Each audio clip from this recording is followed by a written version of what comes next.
Hey, hey, hey. Welcome back to another episode of Sister for Sister Story Time with your favorite demon slayer, Sci-Fi.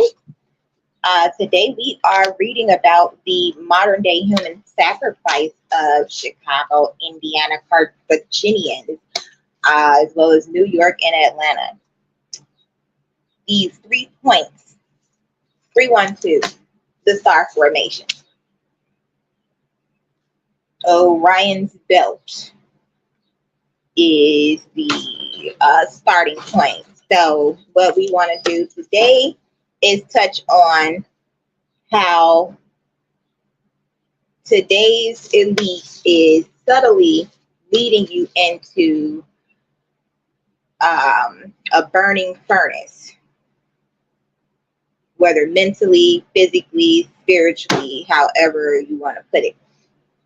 So Carthage was an ancient city in northern Africa on the eastern side of the Lake of Tunis in what is now Tunisia. Carthage was one of the most important trading hubs of the ancient Mediterranean and one of the most affluent cities of the classical world. It became the capital city of the civilization of ancient Carthage and later Roman Carthage. The city developed a Phoenician colony into the capital of a Punic empire which dominated large parts of southwest Mediterranean during the first millennium BC. The legendary Queen Elissa or Dido, Elissa Elissa, Elissa Alyssa, or Dido, Dido, originally from Tyre, is regarded as the founder of the city, though her historicity has been questioned. So this is on the Lady Babylon. Okay, so we are exposing the whore of Babylon. Through her historicity has been questioned, and the myth Dido or Dido asked for land from a local tribe, which told her that she could get as much land as an ox hide could cover. She cut the ox hide into strips and laid out the perimeters of the new city. As Carthage prospered at home, the polity sent colonists abroad as well as magistrates to rule the colonies. The ancient city was destroyed in the nearly 3-year siege of Carthage by the Roman Republic during the Third Punic War in 146 BC. It was redeveloped a century later as Roman Carthage, or RC, like the cola, which became the major city of the Roman Empire in the province of Africa. The question of Carthaginian decline and demise has remained a subject of literary, political, artistic, and philosophical debates in both ancient and modern history. 1030 on those 13s. Late antique and medieval Carthage continued to play an important cultural and economic role in the Byzantine period. The city was sacked and destroyed by Umayyad forces after the Battle of Carthage in 698 to prevent it from being reconquered by the Byzantine Empire. It remained occupied during the Muslim period and was used as a fort by the Muslims until the Hafsid period, when it was taken by the Crusaders, with its inhabitants massacred during the 8th Crusade. The Hafsids decided to destroy its defenses so it could not be used as a base by a hostile power again. It also continued to function as an episcopal see. Now remember how the Bible says that there will be no more sea. The regional power had shifted to Quran or Cairon and the Medina of Tunis in the medieval period until the early 20th century, when it began to develop into a coastal suburb of Tunis, incorporated as Carthage municipality in 1919. The archaeological site was first surveyed in 1830 by Danish consul Christian Tuxenfeld. Excavations were performed in the second half of the 19th century by Charles Ernest Boulay, or Bueller, and by Alfred Louis Delattre. The Carthage National Museum was founded in 1875 by Cardinal Charles Lavigere. Excavations performed by French archaeologists in the 1920s first attracted an extraordinary amount of attention because of the evidence they produced for child sacrifice. There has been considerable disagreement among scholars concerning whether child sacrifice was practiced by ancient Carthage. The open-air Carthage Paleo-Christian Museum has exhibits excavated under the auspices of UNESCO from 1975 to 1984. The site of the ruins is a UNESCO World Heritage Site.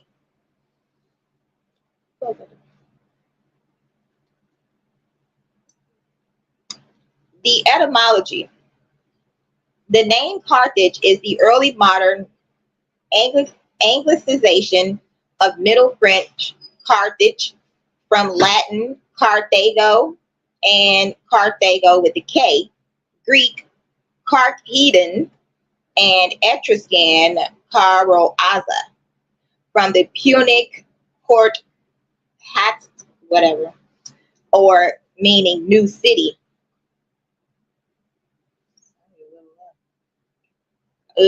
Implying it was a new Tyre or a new Tyre. The Latin adjective punicus, meaning Phoenician, is reflected in English in some borrowings from Latin, notably the Punic Wars and the Punic language. The modern standard Arabic from Carthage or Carthage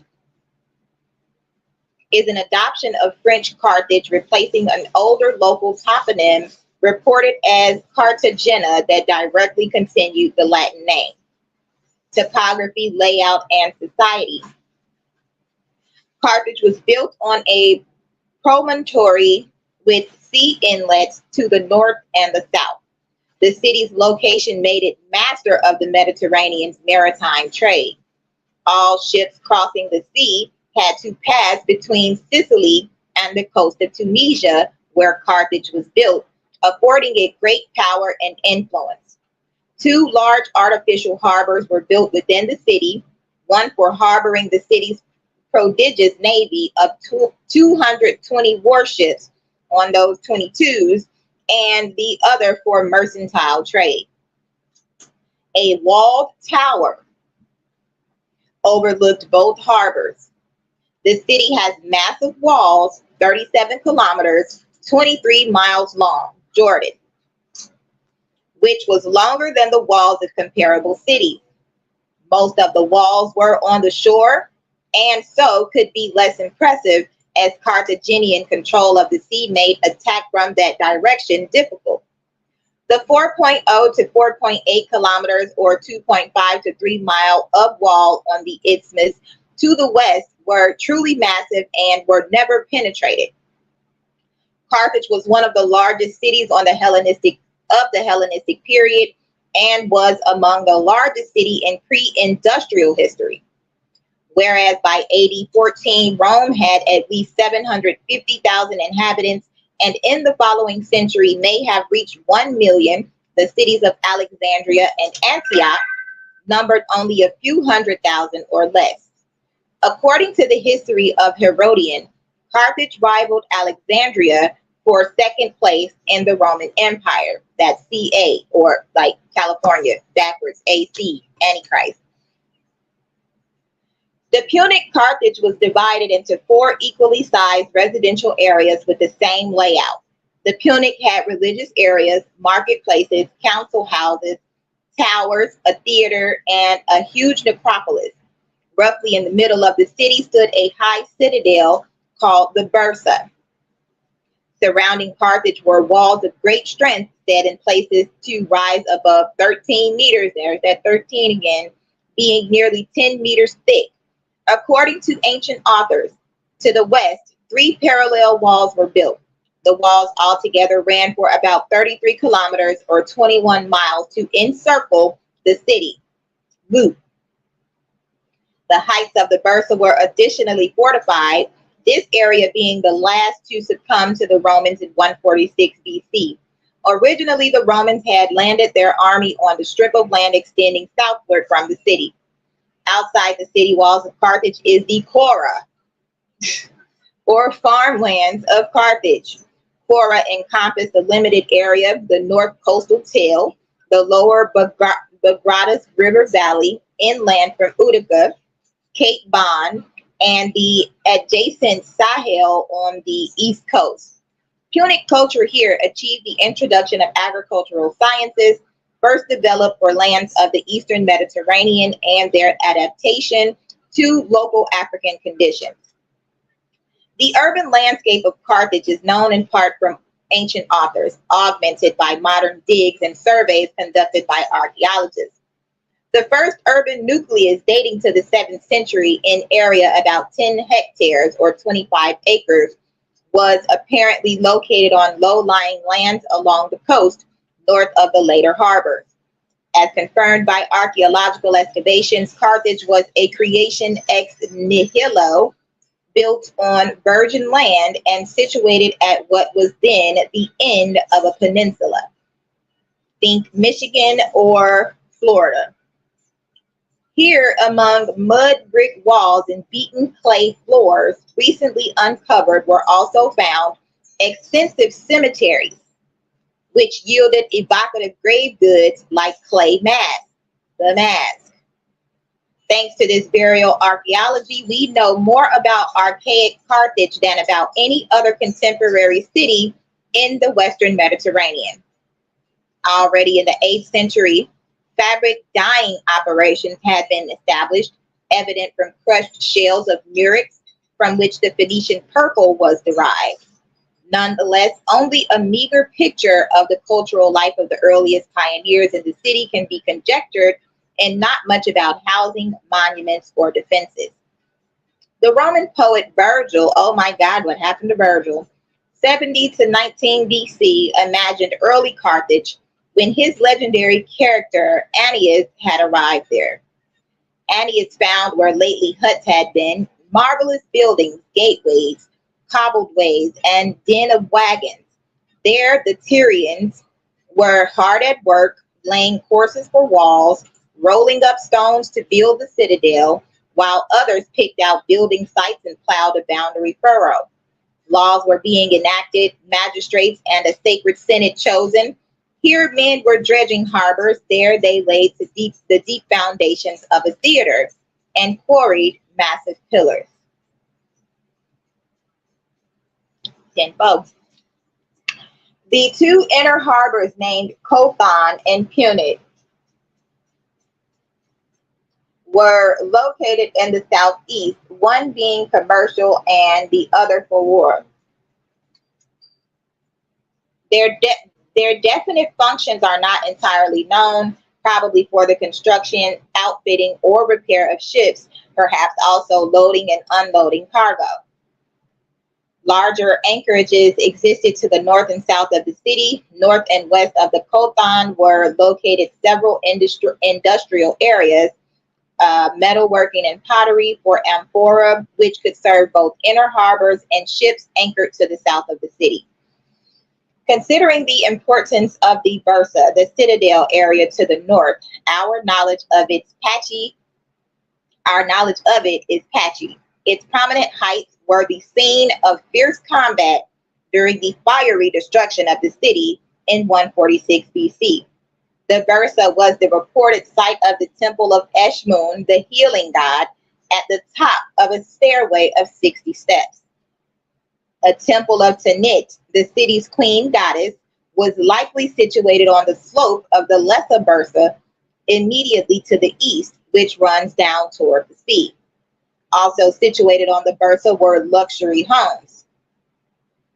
South of the citadel near the Cothon was the Tophet, a special and very old cemetery, which when begun lay outside the city's boundary. Here, the Salambo was located, the sanctuary of Tanit, not a temple, but an enclosure for placing stone stelae. These were mostly short and upright, carved for funeral purposes. The presence of infant skeletons from here may indicate the occurrence of child sacrifice, as claimed in the Bible, Although there has been considerable doubt among archaeologists as to this interpretation, and many consider it simply a cemetery devoted to infants. Probably the Tophet burial fields were dedicated at an early date, perhaps by the settlers. Recent studies, on the other hand, indicate that child sacrifice was practiced by the Carthaginians. Between the sea-filled Kothon for shipping and the Bursa Heights lay the Agora, Greek meaning market, the city-state's central marketplace for business and commerce.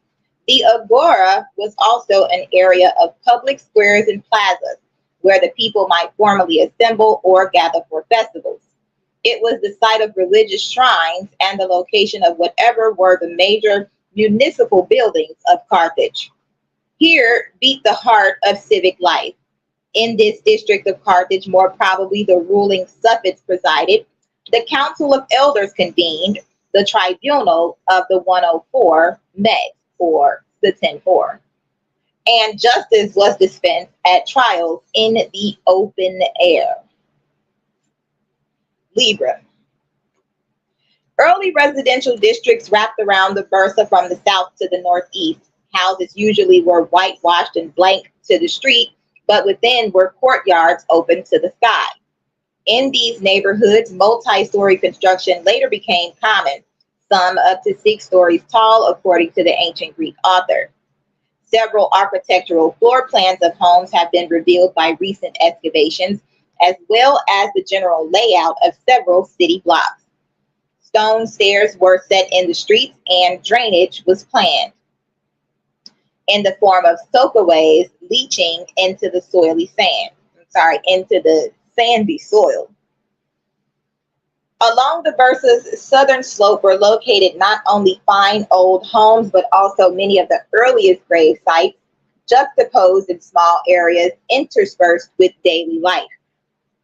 Now you have to ask the question, why are people living right next to cemeteries when cemeteries were outside the city initially?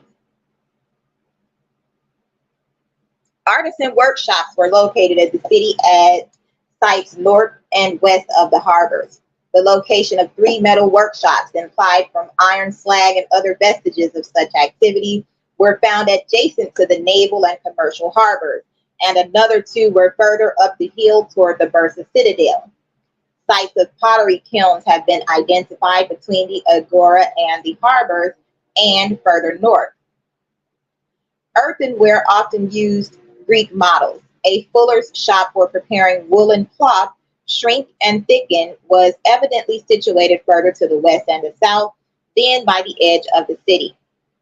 Carthage also produced objects of rare refinement. During the 4th and 3rd centuries, the sculptures of the sarcophagi became works of art.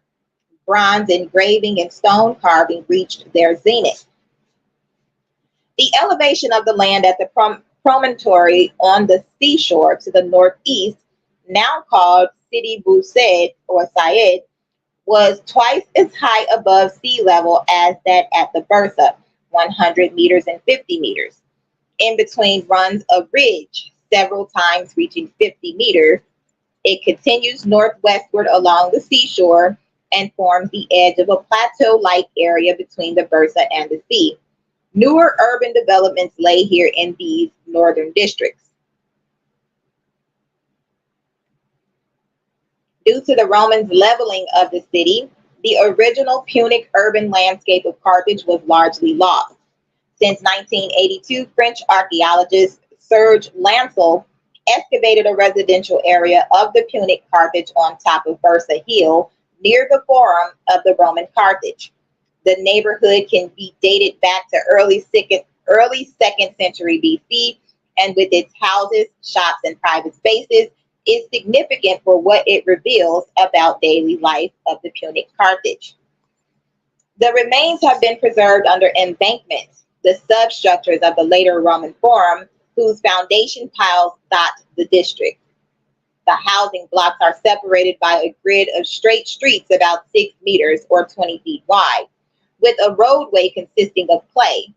In situ, stairs compensate for the slope, of the hill.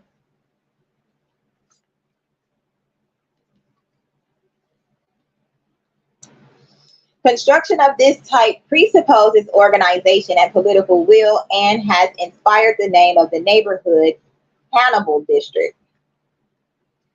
Silence of the Lambs, Clarice. Referring to the legendary Punic general or Suffet, consul at the beginning of the 2nd century BC. The habitat is typical, even stereotypical. The street was often used as a storefront or shop front. Cisterns were installed in basements to collect water for domestic use, and a long corridor on the right side of each residence led to a courtyard containing a sump, around which various other elements may be found. In some places, the ground is covered with mosaics called punica pavement, sometimes used as a characteristic red mortar. Society and local economy. Punic culture and agricultural sciences, after arriving at Carthage from the eastern Mediterranean, gradually adapted to the local conditions. The merchant harbor at Carthage was developed as settlements of the nearby Punic town of Utica, and eventually the surrounding African countryside was brought into the orbit of the Punic urban centers, first commercially, then politically. Direct management over cultivation of neighboring lands by Punic owners followed. A 28-volume work on agriculture written in Punic by Mago, a retired army general circa 300, was translated into Latin and later into Greek. The original and both translations have been lost. However, some of Mago's text has survived in other Latin works. Olive trees, or grafting, fruit trees, pomegranate, almond, fig, date palm, viniculture, bees, cattle, sheep, poultry, implements, and farm management were among the ancient topics which Mago discussed. As well, Mago addressed the winemaker's art, here a type of sherry orchard.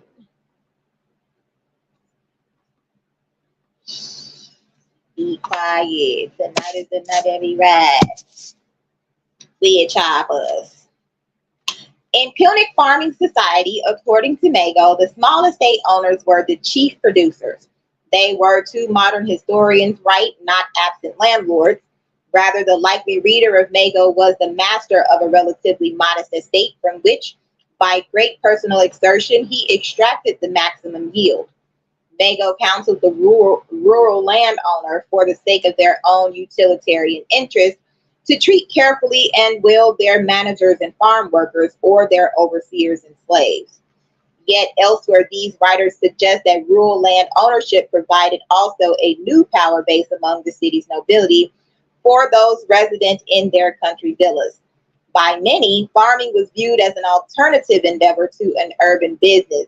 Another modern historian opines that more often it was the urban merchant of Carthage who owned rural farming land to some profit, and also to retire there during the heat of summer.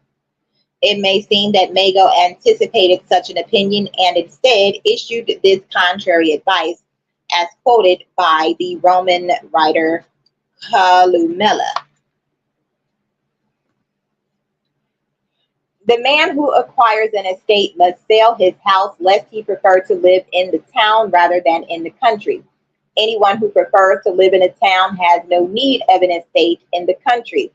One who has bought land should sell his townhouse so that he will have no desire to worship the household gods of the city rather than those of the country.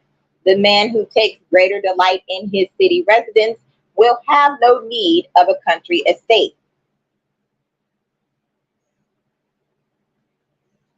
The issues involved in rural land management also reveal underlying features of Punic society. Its structure and stratification.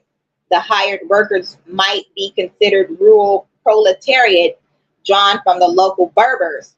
Whether there remained Berber landowners next to Punic-run farms is unclear. Some Berbers became sharecroppers. Slaves acquired for farm work were often prisoners of war.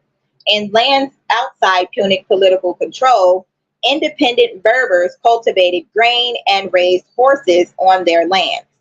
Yet within the Punic domain that surrounded the city-state of Carthage, there were ethnic divisions in addition to the usual quasi-feudal distinctions between lord and peasant or master and serf. This inherent instability in the countryside drew the unwanted attention of potential invaders. Yet for long periods, Carthage was able to manage these social difficulties. The many amphorae with Punic markings subsequently found about ancient Mediterranean coastal settlements testify to Carthaginian trade in locally made olive oil and wine. Carthage's agricultural production was held in high regard by the ancients and rivaled that of Rome. They were once competitors over their olive harvest. Olive Harvey.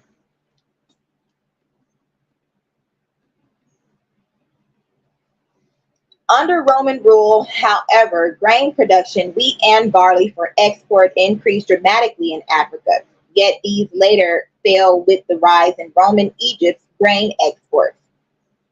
Thereafter, olive groves and vineyards were reestablished around Carthage.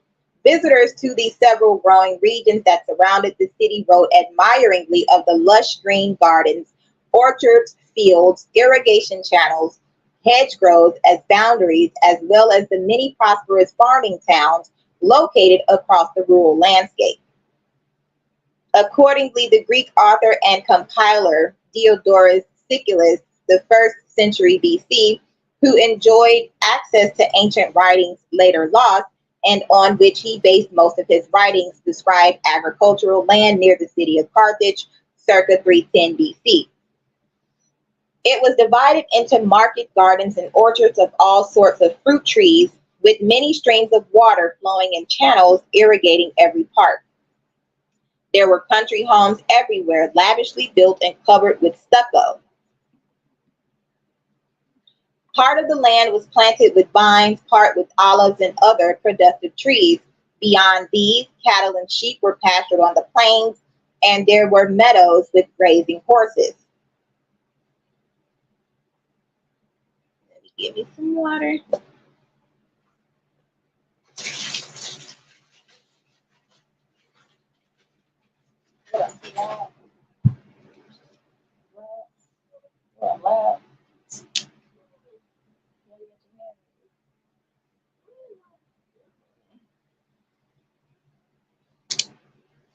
Woo.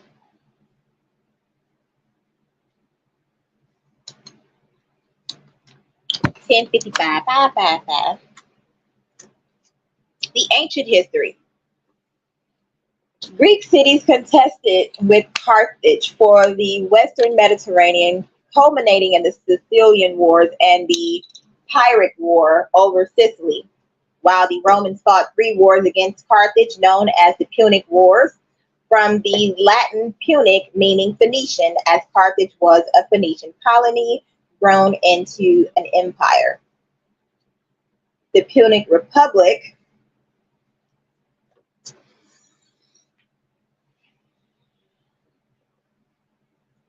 The Carthaginian Republic was one of the longest lived and largest states in the ancient Mediterranean. Reports relay several wars with Syracuse and finally Rome, which eventually resulted in the defeat and destruction of Carthage in the Third Punic War, World War III. The Carthaginians were Phoenician settlers originating in the Mediterranean coast of the Near East. East Chicago. They spoke Canaanite, a Semitic language, and followed a local variety of the ancient Canaanite religion, the Punic religion. The Carthaginians traveled widely across the seas and set up numerous colonies, the Sea Peoples. Unlike Greek, Phoenician, and Tyrian colonizers who only required colonies to pay due respect for their home cities, Carthage is said to have sent its own magistrates to govern overseas settlements.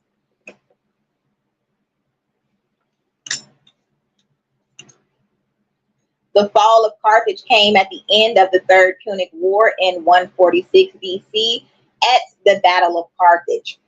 Despite initial devastating Roman naval losses and Hannibal's 15-year occupation of much of Roman Italy, who was on the brink of defeat but managed to recover. The end of the series of wars resulted in the end of Carthaginian power and the complete destruction of the city by Scipio Aemilianus. The Romans pulled the Phoenician warships out into the harbor and burned them before the city, and went from house to house, capturing and enslaving the people. About 50,000 Carthaginians were sold into slavery.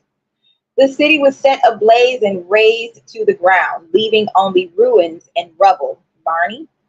After the fall of Carthage, Rome annexed the majority of the Carthaginian colonies, including other North African locations, such as Volubilis, Lixus, and Shella. Today, a Carthaginian peace can refer to any brutal peace treaty demanding total subjugation of the defeated side. Salting legend. Now, I just posted something about the movie Salt, the Russian spy. Since at least 1863, it has been claimed that Carthage was sown with salt after being razed, but there is no evidence of this. Very interesting and suspicious indeed. Roman Carthage. When Carthage fell, its nearby rival Utica, a Roman ally, was made capital of the region and replaced Carthage as the leading center of Punic trade and leadership. It had the advantageous position of being situated on the outlet of the Medjerda River. Medjerden? Tunisia's only river that flowed all year long. However, grain cultivation in the Tunisian mountains caused large amounts of silt to erode into the river. This silt accumulated in the harbor until it became useless, and Rome was forced to rebuild Carthage. By 122 BC, Gaius Gracchus founded a short-lived colony called Colonia Lunonia, after the Latin name for the Punic goddess Tanit, Luno Caelestis. The purpose was to obtain arable lands for impoverished farmers. The Senate abolished the colony sometime later to undermine Gracchus's power. After this ill-fated effort, a new city of Carthage was built on the same land by Julius Caesar in the period from 49 to 44 BC, and by the 1st century, it had grown to be the second largest city in the western half of the Roman period, with a peak population of 500,000. It was the center of the province of Africa, which was a major breadbasket of the empire. Among its major monuments was an amphitheater. Carthage also became a center of early Christianity. See the Carthage Episcopal See. In the first of a string of rather poorly reported councils at Carthage a few years later, no fewer than 70 bishops attended. Tertullian later broke with the mainstream that was increasingly represented in the West by the primacy of the Bishop of Rome. But a more serious rift among Christians was the Donatist controversy, against which Augustine of Hippo spent much time and parchment arguing. At the Council of Carthage 397, the biblical canon for the Western Church was confirmed. The Christians at Carthage conducted persecutions against the pagans, during which the pagan temples, notably the famous Temple of Juno Caelesti, were destroyed. The Vandals under Gaiseric invaded Africa in 429. They relinquished the facade of their allied status to Rome and defeated the Roman general Bonifacius to seize Carthage, the once most treasured province of Rome. The 5th century Roman bishop Victor Vicensis mentions in his Historia Persecutionis Africanae Provincia that the Vandals destroyed parts of Carthage, including various buildings and churches. Once in power, the ecclesiastical authorities were persecuted, The locals were aggressively taxed, and naval raids were routinely launched on Romans in the Mediterranean. After a failed attempt to recapture the city in the 5th century, the Eastern Roman Empire finally subdued the Vandals in the Vandalic War in 533 through 534 and made Carthage capital of Byzantine North Africa. Thereafter, the city became the seat of the Praetorian Prefecture of Africa, which was made into an exarchate during the Emperor Maurice's reign. Maurice is another name for David, beloved, as was Ravenna on the Italian peninsula. These two exarchates, were the western bulwarks of the Byzantine Empire.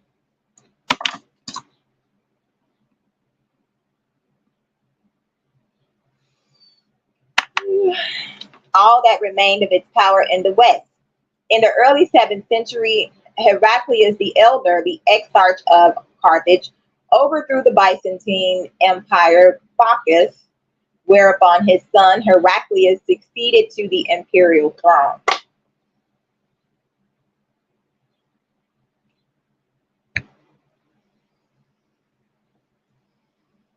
The Islamic period. The Roman Exarchate of Africa was not able to withstand the 7th century Muslim conquest of the Maghreb. The Umayyad Caliphate under Abd al-Malik ibn Marwan in 686 sent a force led by Zuhair ibn Qais, who won a battle over the Romans and Berbers, led by King Kusela of the Kingdom of Al-Taba on the plain of Kairouan, but he could not follow that up. In 695, Hassan ibn al-Numan captured Carthage and advanced into the Atlas Mountains. An imperial fleet arrived and retook Carthage, but in 698, Hassan ibn al-Numan returned and defeated Emperor Tiberius III at the 698 Battle of Carthage. Roman imperial forces withdrew from all Africa except Ceuta, C-E-U-T-A. Fearing that the Byzantine Empire might reconquer it, they decided to destroy Roman Carthage in a scorched earth policy. Let that sink in. 1105. Scorpion. All right. So the scorched earth policy and established their headquarters somewhere else. Its walls were torn down, the water supply from its aqueducts cut off, the agricultural land was ravaged, and its harbors made unusable. The destruction of the Exarchate of Africa marked a permanent end to the Byzantine Empire's influence in the region. It is clear from archaeological evidence that the town of Carthage continued to be occupied, as did the neighborhood of Jordi Jadid. The baths of Antoninus continued to function in the Arab period, and the 11th century historian al-Bakri stated that they were still in good condition at that time. They also had production centers nearby. It is difficult to determine whether the continued habitation of some other buildings belonged to late Byzantine or early Arab period. The Fatua Church may have continued to remain in use, although it is not clear when it became uninhabited. Constantine the African was born in Carthage.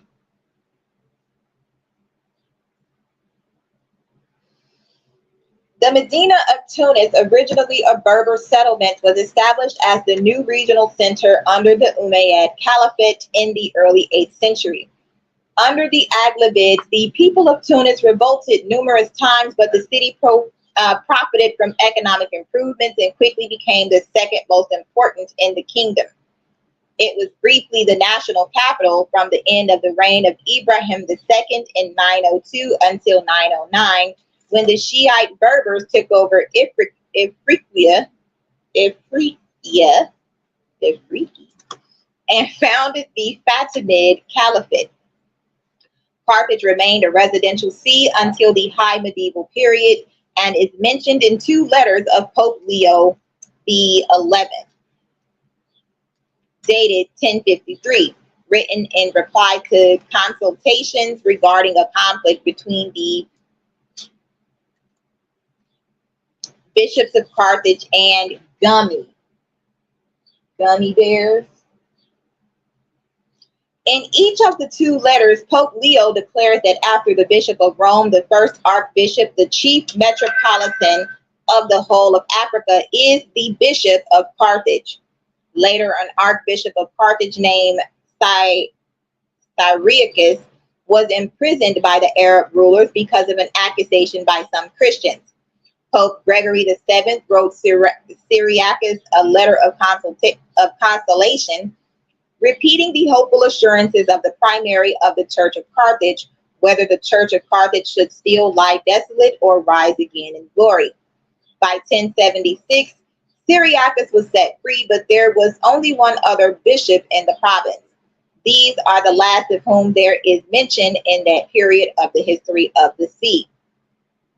The fortress of Carthage was used by the Muslims until Hafsid era and was captured by the Crusaders during the Eighth Crusade.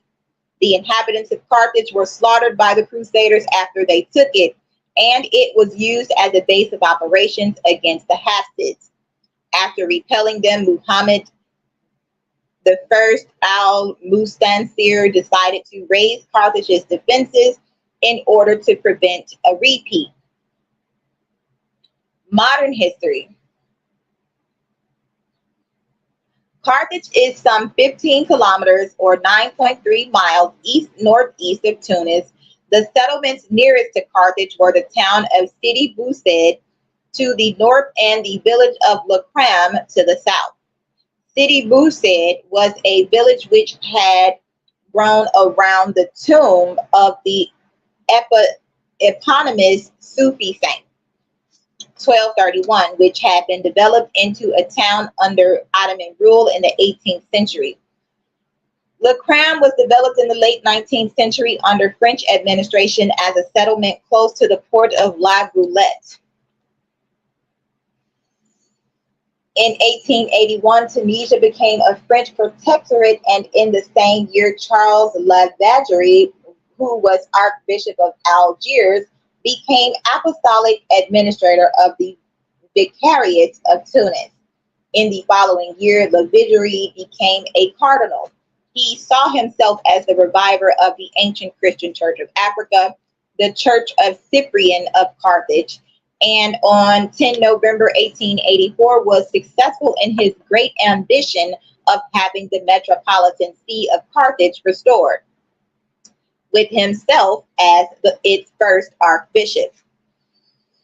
In line with the declaration of Pope Leo IX in 1053, Pope Leo XIII acknowledged the revived Archdiocese of Carthage as the primatial see of Africa and the Vigary as primate. Monkey, 1111, 99%, 11 times 9.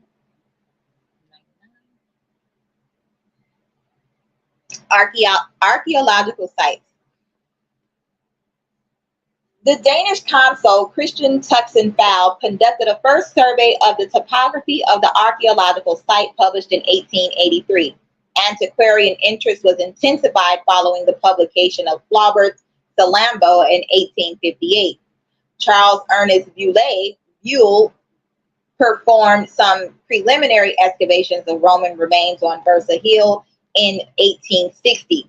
A more systematic survey of both Punic and Roman era remains is due to Alfred Louis de Lache, who was sent to Tunis by Cardinal Charles Lavagere in 1875 on both an apostolic and an archaeological mission. Audouin cites de Lache and Lavagere to the effect that in the 1880s, locals still knew the area of the ancient city under the name of Cartagena. Gehenna. reflecting the Latin N stem, Carthagin or Carthagian or Carthagine. August Autolant divided the area of Roman Carthage into four quarters: Cartagena, Dermish, Bursa, and La Malga. Cartagena and Dermish correspond with the lower city, including the site of Punic Carthage. Bursa is associated with the upper city, which in Punic times was a walled citadel above the harbor. And La Malga is linked with the more remote parts of the upper city in Roman times. French-led excavations at Carthage began in 1921, and from 1923 reported finds of a large quantity of urns containing a mixture of animals and children's bones. René Dussaud identified a 4th century BC stele found in Carthage as depicting a child sacrifice. A temple at Amman, 1400 to 1250 BC, excavated and reported upon by J.B. Hennessy in 1966, shows the possibility of bestial and human sacrifice by fire, while evidence of child sacrifice in Canaan was the object of academic disagreement, with some scholars arguing that merely children's cemeteries had been unearthed in Carthage. The mixture of children's with animal bones, as well as associated epigraphic evidence involving mention of MLK, led some to believe that, at least in Carthage, child sacrifice was indeed common practice. However, though the animals were surely sacrificed, this does not entirely indicate that the infants were, and in fact, the bones indicate the opposite. Rather, the animal sacrifice was likely done to, in some way, honor the deceased. A study conducted in 1970 by M. Shabouf, the then Doctor of Science from the University of Paris, showed little difference between 17 modern Tunisians and 68 Punic remains. An analysis the following year on 42 Northwest African skulls dating back to Roman times concluded that they were overall similar to modern Berbers and other Mediterranean populations, especially Eastern Iberians. They also noted the presence of one outlier in Tunisia who appears to have inherited mectoid traits, which led them to hypothesize the persistence of such affinities well into the Punic and Roman era. M.C. Kamla and B. Fehrenbach, 1988, in their entry dealing with craniometric conclusions of proto-historical Algerians and Punics in the region of Tunisia, found strong sexual dimorphism, with male skulls being robust. Mediterranean elements were dominant, but mectoid features as well as negroid traits were present in some of the samples. Overall, Punic burials showed affinities with Algerians, Roman-era skulls from Tarragona, Spain, Guanches, and to a lesser extent, Abydos from the 18th dynasty, Etruscans, Bronze Age Syrians or Euphrates, and skulls from Lozère or France. The anthropological position of the Algerian and Punic people when it comes to populations of the Mediterranean basin agreed quite well with the geographical situation. Jehan Desanges stated that in the Punic burial grounds, Negroid remains were not rare, and there were black auxiliaries in the Carthaginian army who were certainly not Nilotics.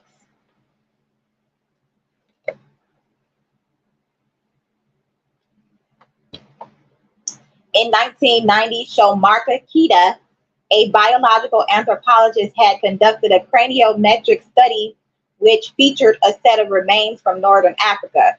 He examined a sample of 49 Maghreban crania, which included skulls from pre-Roman Carthage, and concluded that, although they were heterogeneous, many of them showed physical similarities to crania from equatorial Africa, ancient Egypt, and Kush. Soy Casa's report in 2018 found the pre-Roman Carthaginian series to be intermediate between the Phoenician and Maghrebian. He noted the findings are consistent with an interpretation that it reflects both local and Levantine ancestry due to specific interactions in the ancient period. Something about the Loch Ness Monster in Michigan. Joel D. Irish in 2001, when measuring for dental affinities, found strong similarities and very small distances between the Canary Islanders and Punic Carthaginians who originated in West Asia, suggesting a particularly close affinity despite the geographic distance between these two populations. This result, according to Irish, may reflect Berber Carthaginian admixture. Baby shark, doo doo doo doo doo, baby shark, doo doo doo doo. What's wrong with your teeth? Why your teeth still in your gums? Why you got all them extra teeth?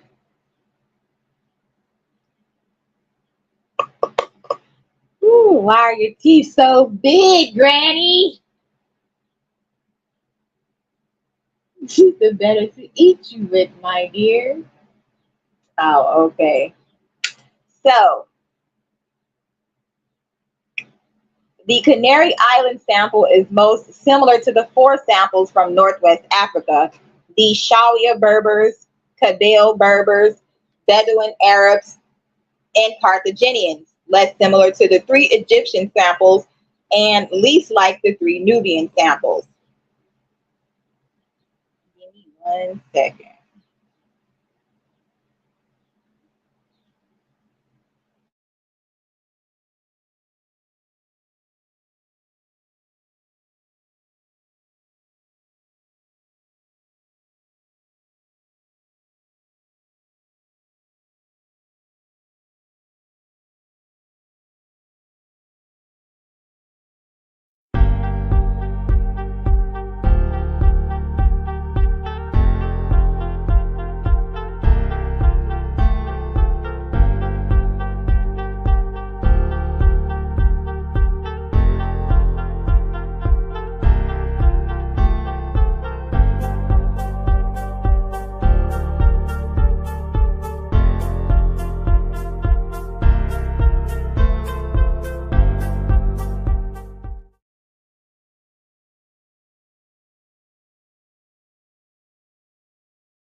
Just a second. I'm trying to share this video.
Going through these groups. Ain't nobody talking about nothing too much no more. I see. Don't look like nobody want no more smoke. What it look like, y'all done ran out of smoke, eh?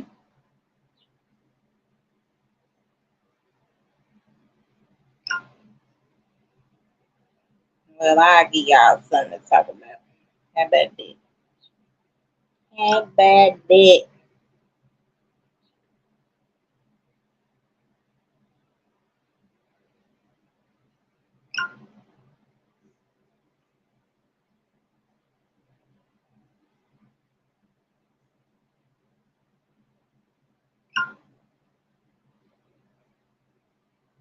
Two more seconds. I'm sorry. I just gotta do this while I'm still live.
All right, let's get back to it.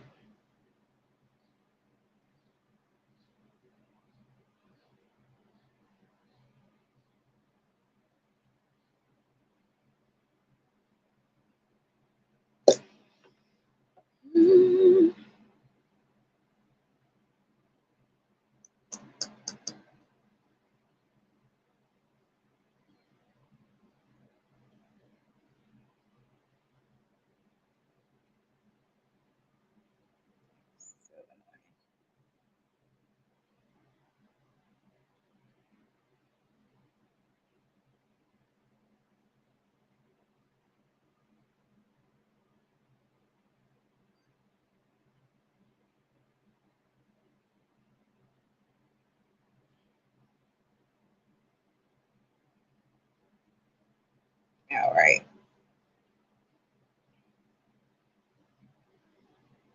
I think this is where I was at. This is the climate change from the main article, sea level rise. Due to its coastal location, Carthage archaeological site is vulnerable to sea level rise. In 2022, the IPCC 6th assessment report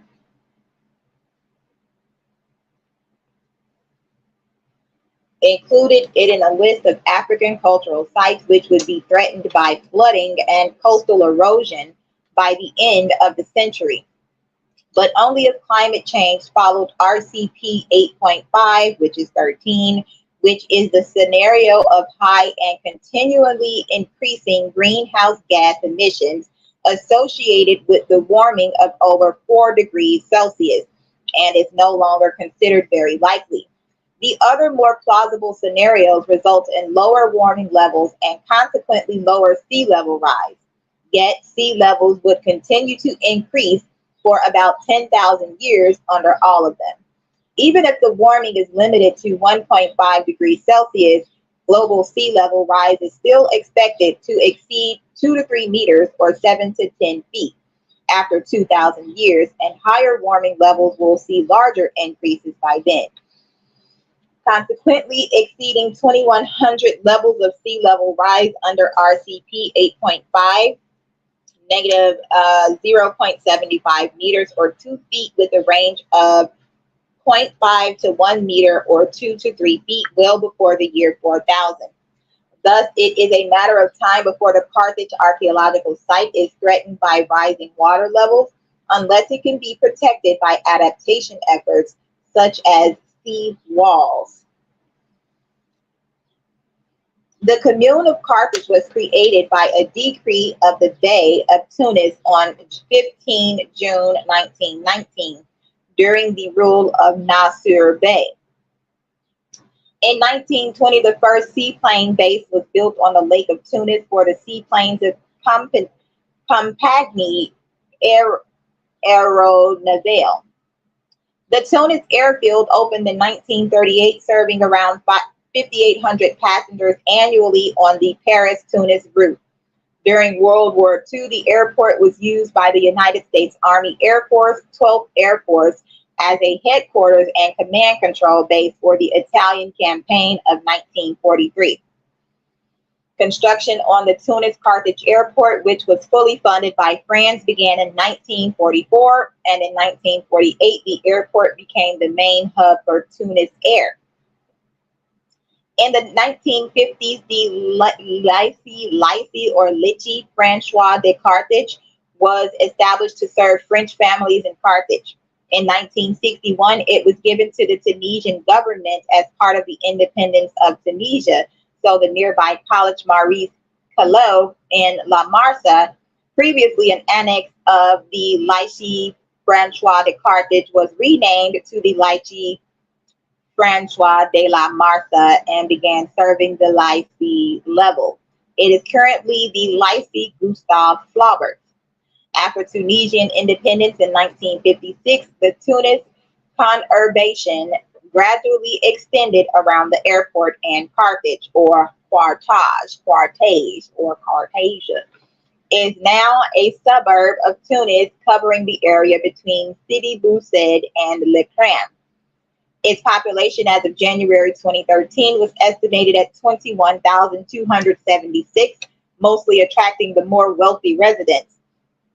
If Carthage is not the capital, it tends to be the political pole, a place of emblematic power, according to Sophie Bessis, leaving to Tunis the economic and administrative roles. The Carthage Palace, the Tunisian presidential palace, is located in the coast. The suburb has 6 train stations of the TGM line between Le Cram and Sidi Bou Said. Carthage Salambo, named for the ancient children's cemetery where it stands.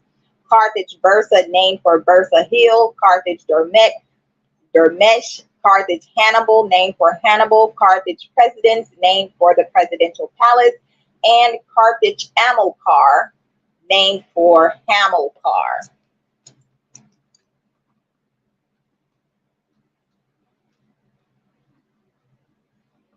Ham of Illinois. Hams. Trade and business. The merchants of Carthage were in part heirs of the Mediterranean trade developed by Phoenicia, and so also heirs of the rivalry with Greek merchants. Business activity was accordingly both stimulated and challenged. Cyprus had been an early site of such commercial contests. The Phoenicians then had ventured into the Western Mediterranean, founding trading posts, including Utica and Carthage. The Greeks followed, entering the Western seas where the commercial rivalry continued. Eventually, it would lead, especially in Sicily, to several centuries of intermittent war. Although Greek-made merchandise was generally considered superior in design, Carthage also produced trade goods in abundance. That Carthage came to function as a manufacturing colossus was shown during the Third Punic War with Rome. Carthage, which had previously disarmed, then was made to face the fatal Roman siege. The city suddenly organized the manufacture of arms with great skill and effectiveness. According to Strabo, 63 BC to AD 21 in his Geographica. Carthage each day produced 140 finished shields, 300 swords, 500 spears, and 1,000 missiles for the catapults. Furthermore, Carthage, also surrounded by the Romans, built 120 decked ships in 2 months, for old timber had been stored away in readiness, and a large number of skilled workmen maintained at public expense. The textile industry in Carthage probably started in private homes, but the existence of professional weavers indicates that a sort of factory system later developed. Products included embroidery, carpets, and use of purple murex dye, for which the Carthaginian Isle of Jerba was famous. We all know the colors of the pool. Metal workers developed specialized skills, making various weapons for the armed forces, as well as domestic articles such as knives, forks, scissors, mirrors, and razors, all articles found in tombs. And we all know who taught war, the fallen angels. They taught the making of weapons, artificery, melding, welding. So, artwork in metals included vases and lamps in bronze, also bowls and plates. Other products came from such crafts as the Potter's House, the glass makers, Mr. Glass, and the goldsmiths, Yosemite Sam. Inscriptions on votive stelae indicate that many were not slaves but free citizens, the freedmen. Phoenician and Punic merchant ventures were often run as a family enterprise, putting to work its members and its subordinate clients. If you wonder why your family wants you to stick around and you're trying to do your own thing, maybe that's why. They want you to be an in-house slave. Confirmed.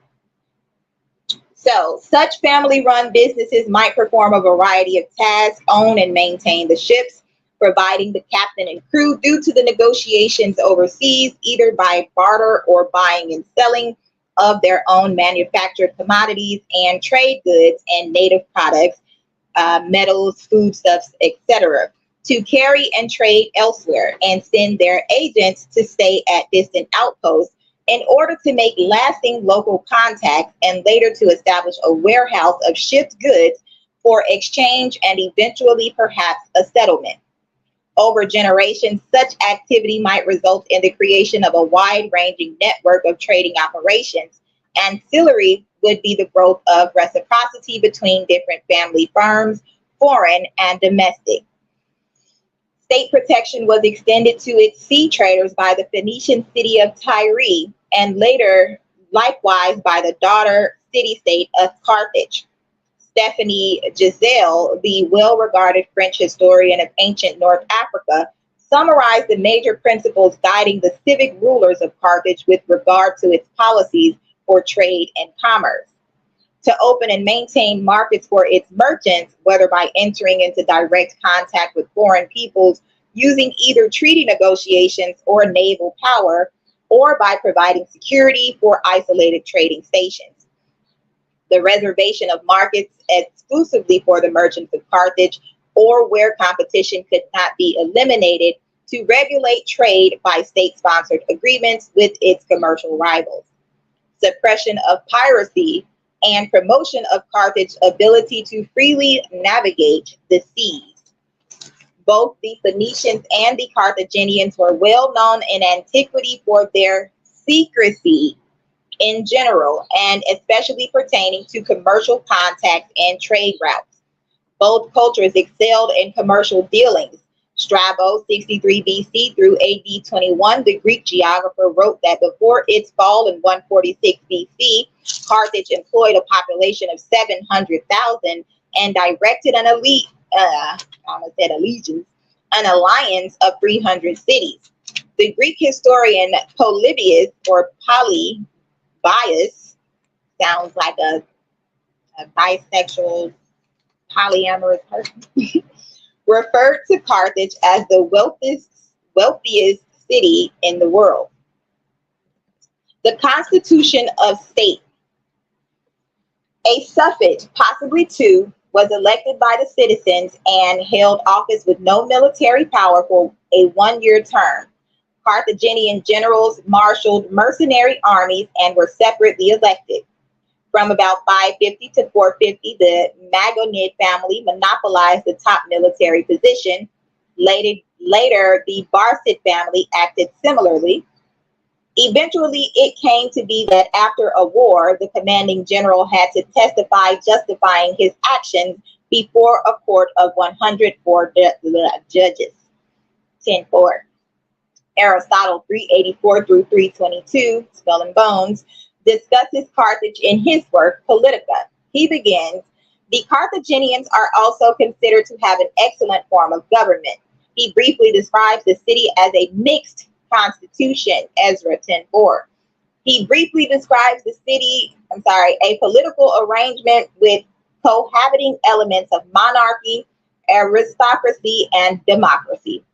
A king, Basilius, a council of elders, Gerousia, and the people, Demos.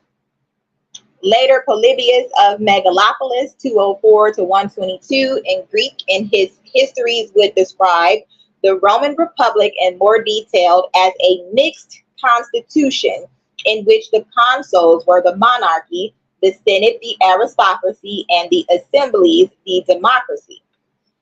Evidently, Carthage also had an institution of elders who advised the suffets, similar to a Greek Gerousia or the Roman Senate. We do not have a Punic name for this body. At times, its members would travel with an army general on campaign. Members also formed permanent committees.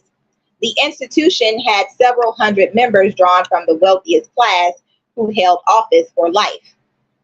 Vacancies were probably filled by recruitment from among the elite by co-option. From among its members were selected the 104 judges mentioned above.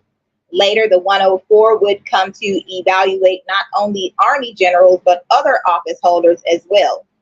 Aristotle regarded the 104 as most important. He compared it to the ephorets of Sparta with regard to control over security. In Hannibal's time, such a judge held office for life.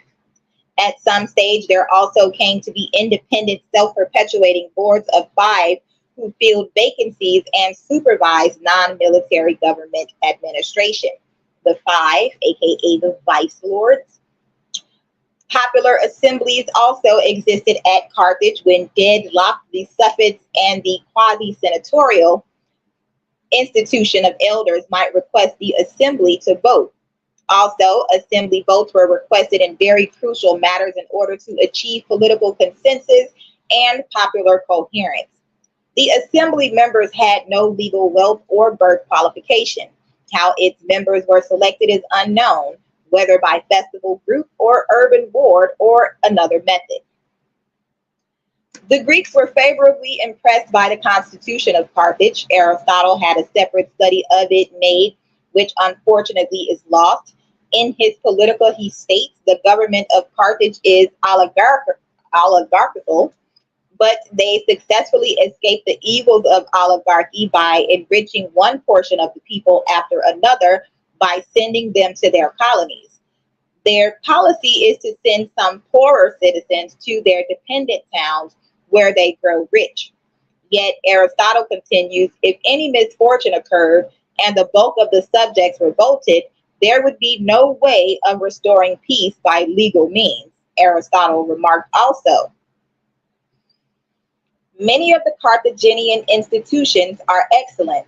The superiority of their constitution is proved by the fact that the common people remain loyal to the constitution. The Carthaginians have never had any rebellion worth speaking of and have never been under the rule of a tyrant. The city-state of Carthage, whose citizens were mainly Libyan Phoenicians of Phoenician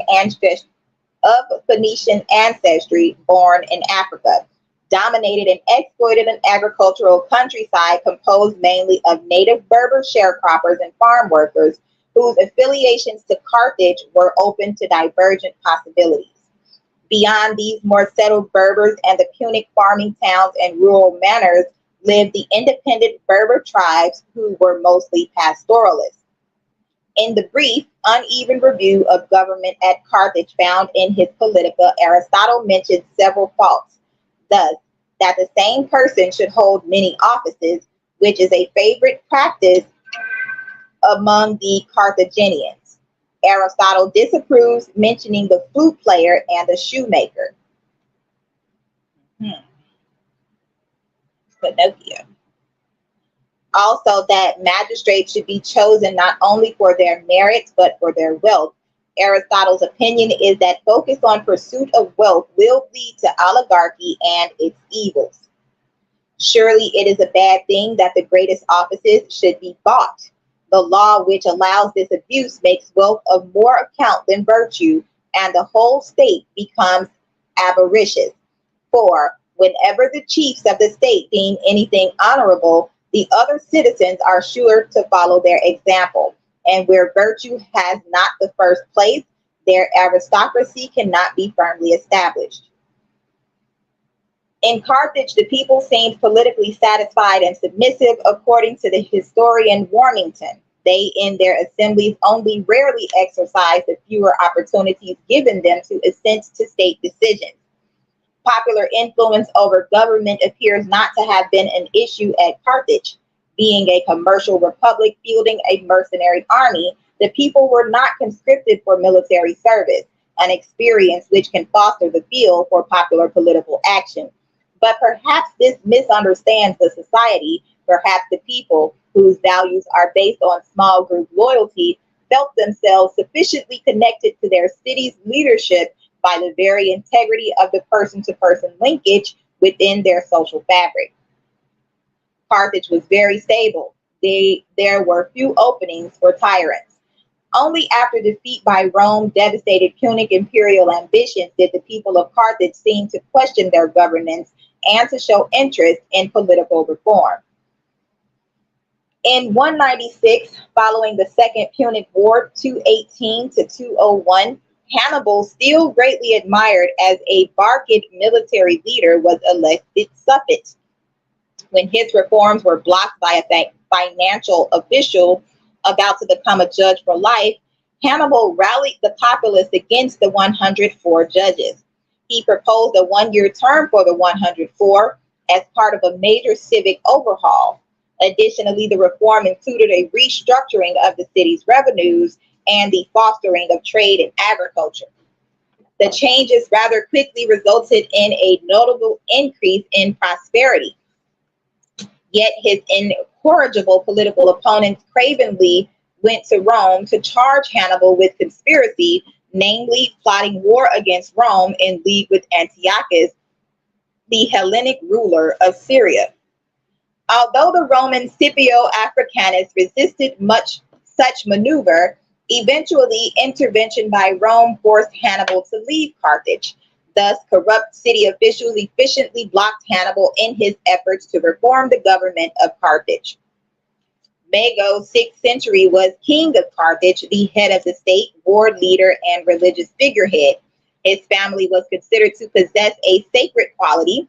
Mago's office was somewhat similar to that of a pharaoh, but although kept in a family, it was not hereditary.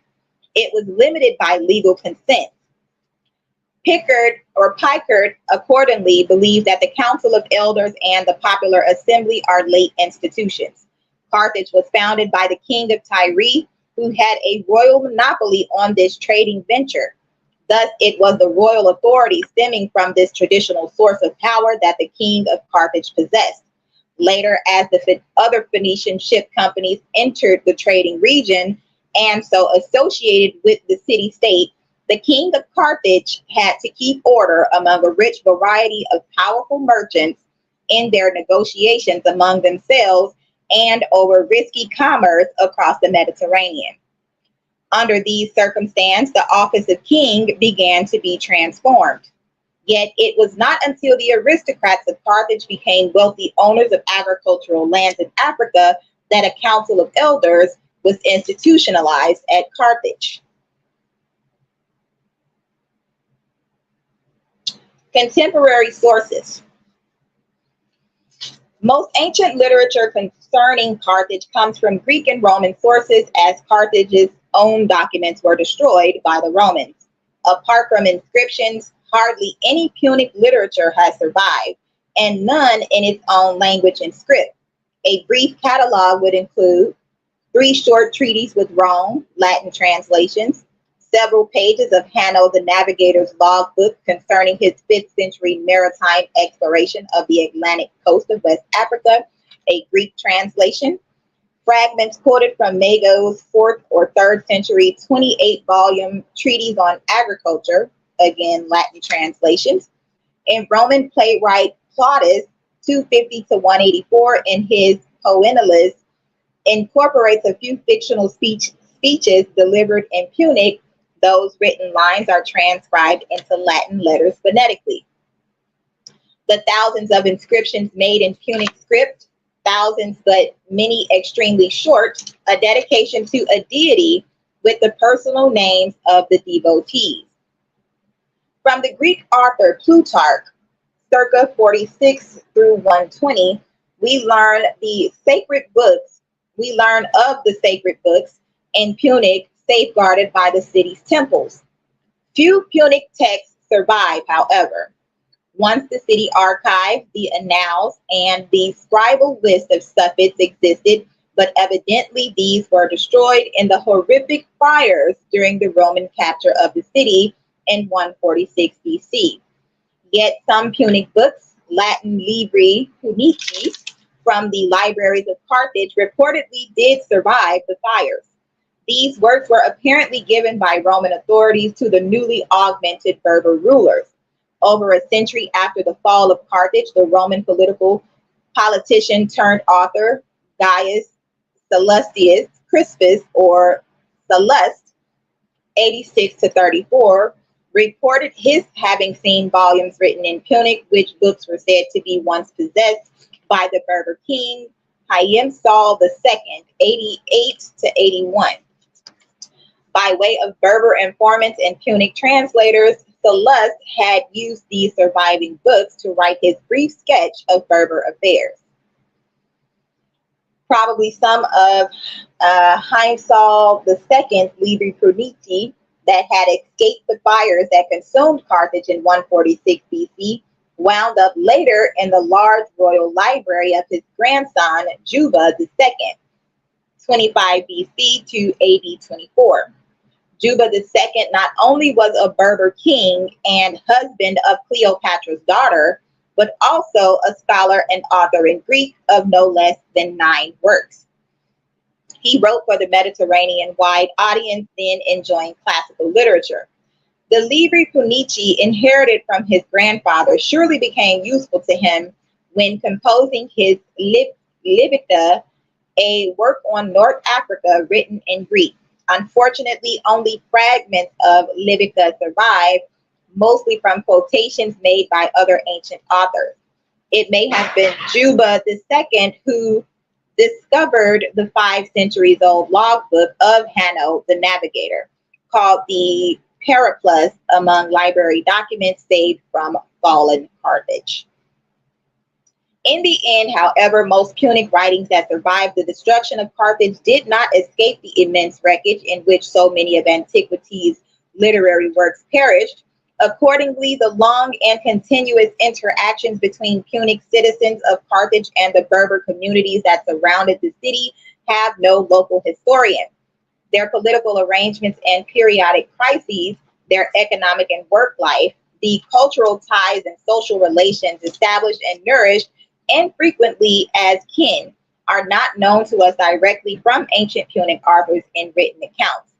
Neither side has left us their stories about life in Punic era Carthage. Regarding Phoenician writings, few remain, and these seldom refer to Carthage. The more ancient and most informative are cuneiform tablets, circa 1600 through 1185, from ancient Ugarit, located to the north of Phoenicia on the Syrian coast. It was a Canaanite society. It was a Canaanite city politically affiliated with the Hittites. The clay tablets tell of myths, epics, rituals, medical and administrative matters, and also correspondence. The highly valued works of Sanchuniathon, an ancient priest of Beirut who reportedly wrote on Phoenician religion and the origins of civilization, are themselves completely lost, but some little content endures twice removed. Sanchuniathon was said to have lived in the 11th century, which is considered doubtful. Much later, a Phoenician history by Philo of Byblos, 64 to 141, reportedly existed, written in Greek, but only fragments of this work survive.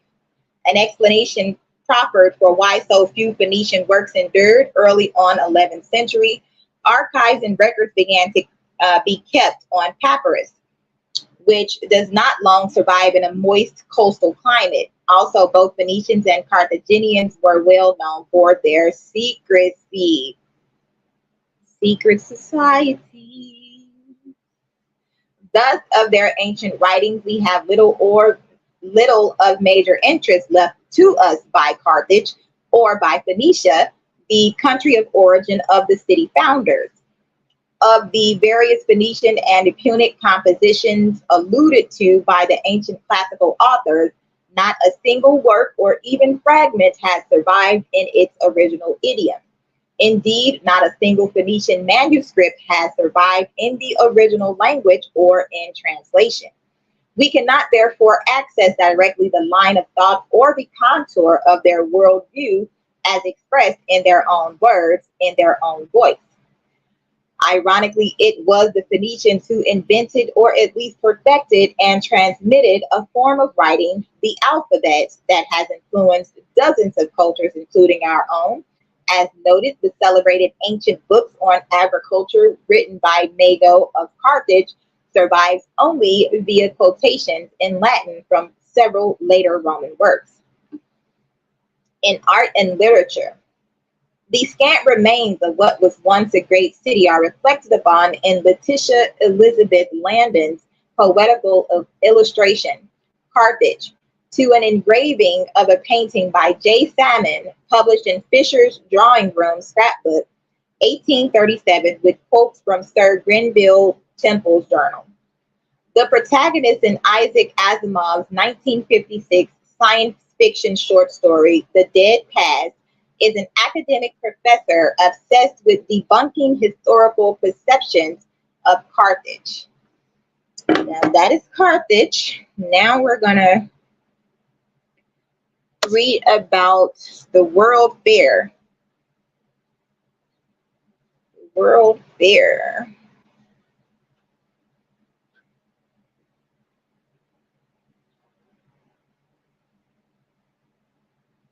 All right.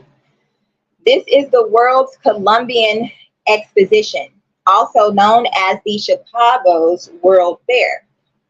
This was a World's Fair held in Chicago from May 5th, May Day, to October 31st, 1893, to celebrate the 400th anniversary of Christopher Columbus's arrival in the New World in 1492.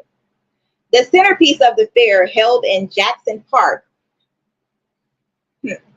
was a large water pool representing the voyage that Columbus took to the New World. Chicago won the right to host the fair over several competing cities, including New York City, Washington, D.C., and St. Louis. Was it because of the sacrifices that they made? The exposition was an influential social and cultural event and had a profound effect on American architecture, the arts, American industrial optimism, and Chicago's image, the image of the beast. The layout of the Chicago Columbian Exposition was predominantly designed by John Wellborn Root, Daniel Burnham, Frederick Law Olmsted, and Charles B. Atwood. It was the prototype of what Burnham and his colleagues thought a city should be. I'm going to say it like that because that's how I like to say it, Burnham. So, it was designed to follow Beaux Arts principles of design, namely neoclassical architecture principles based on symmetry, balance, and splendor.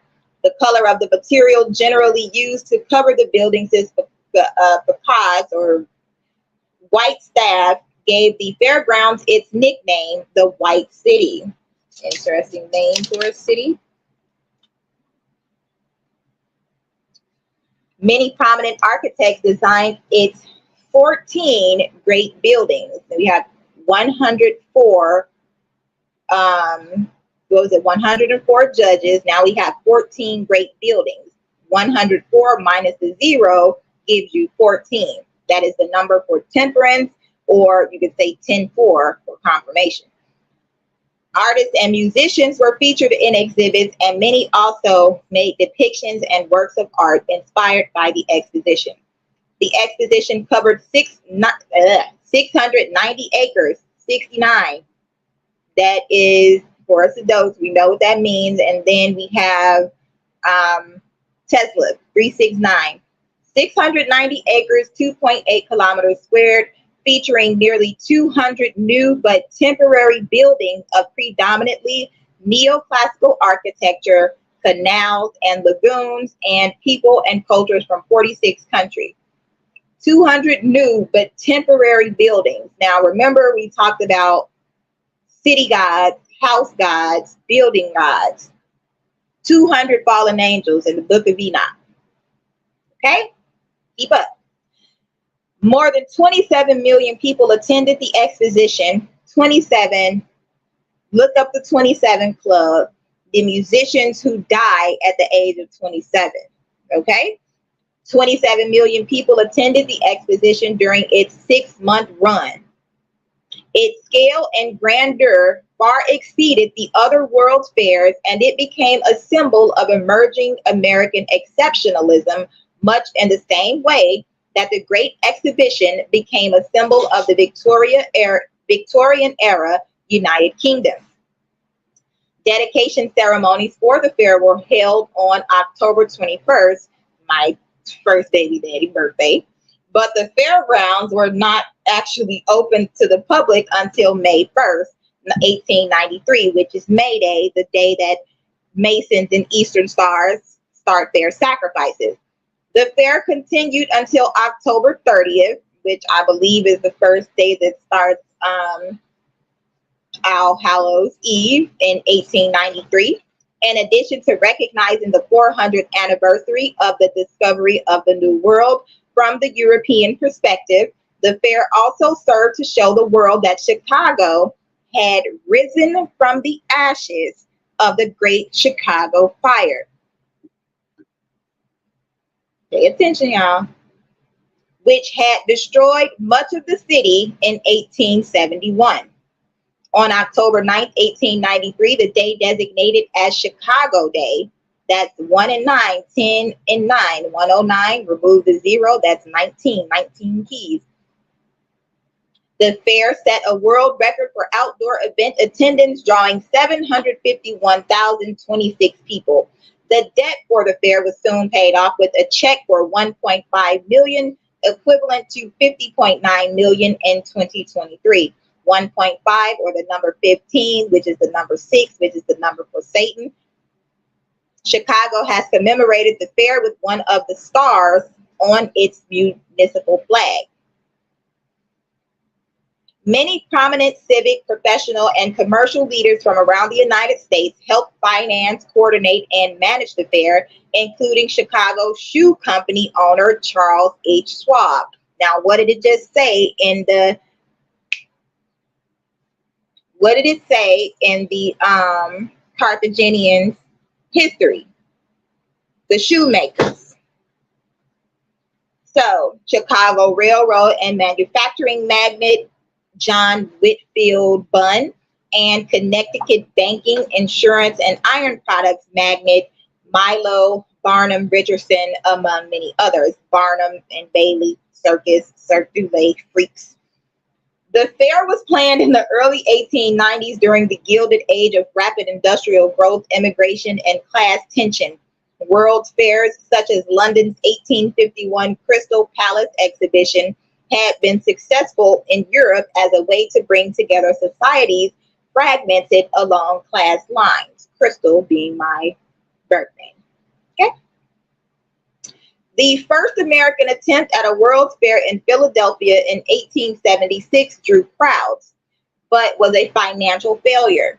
Nonetheless, ideas about distinguishing the 400th anniversary of Columbus's landing started in the late 1880s. Civic leaders in St. Louis, New York City, Washington, D.C., and Chicago expressed interest in hosting a fair to generate profits, boost real estate values, and promote their cities. Congress was called on to decide the location. New York financiers J.P. Morgan, Cornelius Vanderbilt, and William Waldorf Astor, among others, pledged $15 million, there's the 15 again, to finance the fair if Congress awarded it to New York, while Chicagoans Charles T. Yerkes, Marshall Field, Philip Armour, Gustavus Swift, my cousin's last name, and Cyrus McCormick Jr. offered to finance a Chicago fair. What finally persuaded Congress was Chicago banker Lyman Gage, who raised several million additional dollars in a 24-hour period over and above New York's final offer. Chicago representatives not only fought for the World's Fair for monetary reasons, but also for reasons of practicality. In a Senate hearing held in January 1890, Representative Thomas Barber Bryan argued that the most important qualities for a World's Fair were abundant supplies of good air and pure water, ample space, accommodations, and transportation for all exhibits and visitors. He argued that New York had too many obstructions, and Chicago would be able to use large amounts of land around the city where there was not a house to buy and not a rock to blast, and that it would be located so that the artisan and the farmer and the shopkeeper and the man of humble means would be able to easily access the fair. Okay. Whew. Bryan continued to say that the fair was of vital interest to the West, Kanye, and that the West wanted the location to be Chicago. The city spokesman would continue to stress the essentials of a successful exposition and that only Chicago was fit to fill these exposition requirements.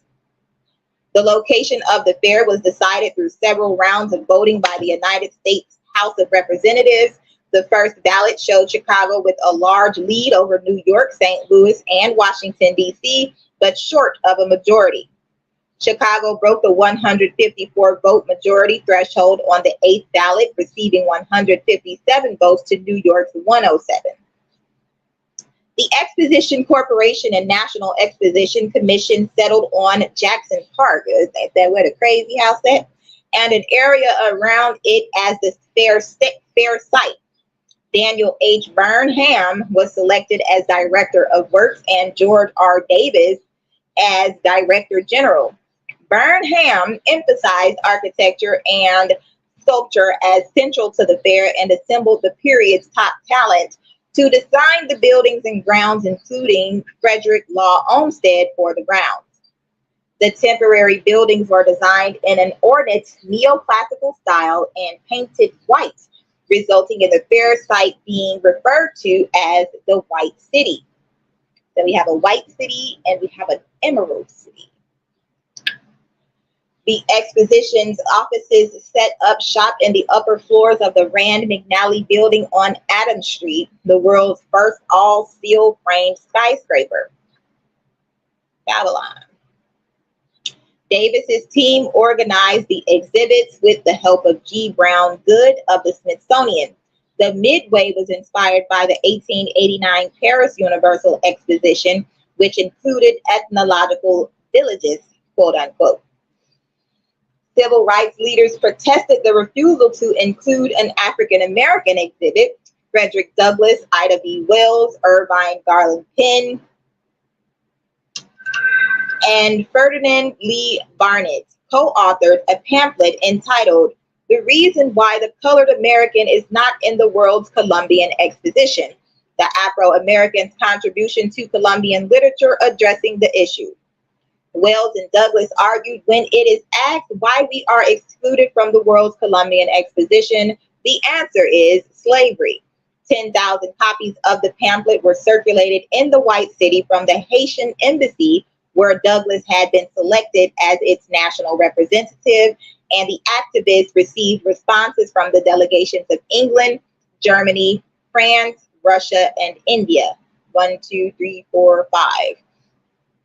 The exhibition did include a limited number of exhibits put on by African Americans, including exhibits by the sculptor Edmonia Lewis, a painting exhibit by scientist George Washington Carver, and a statistical exhibit by Joan Imogen Howard.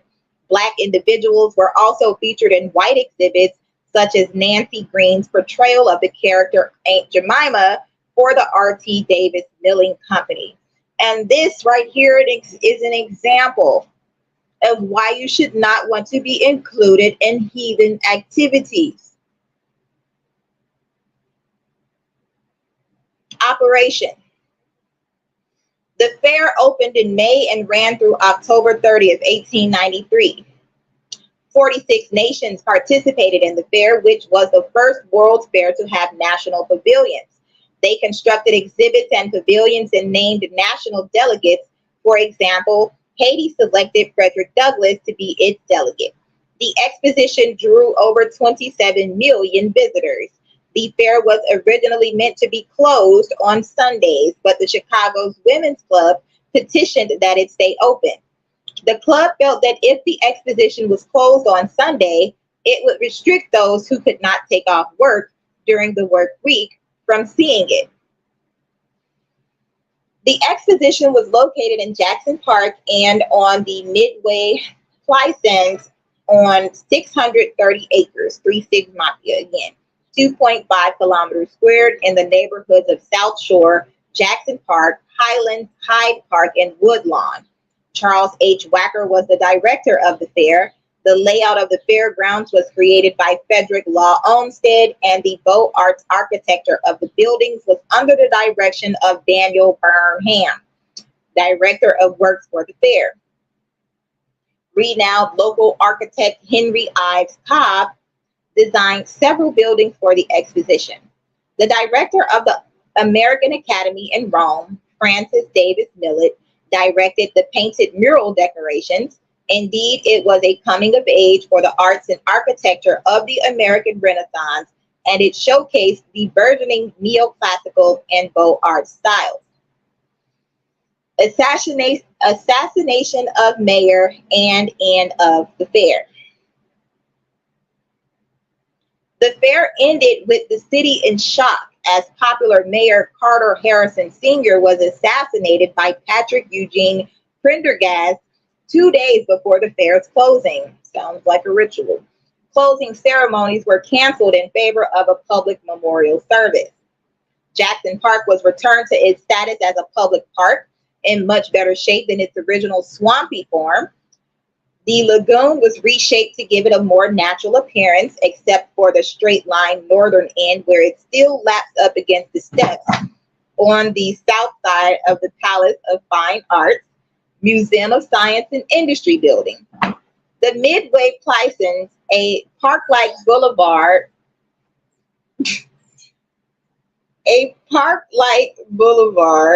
there we go, which extends west from Jackson Park, once formed the southern boundary of the University of Chicago, which was being built as the fair was closing. The university has since developed south of the Midway.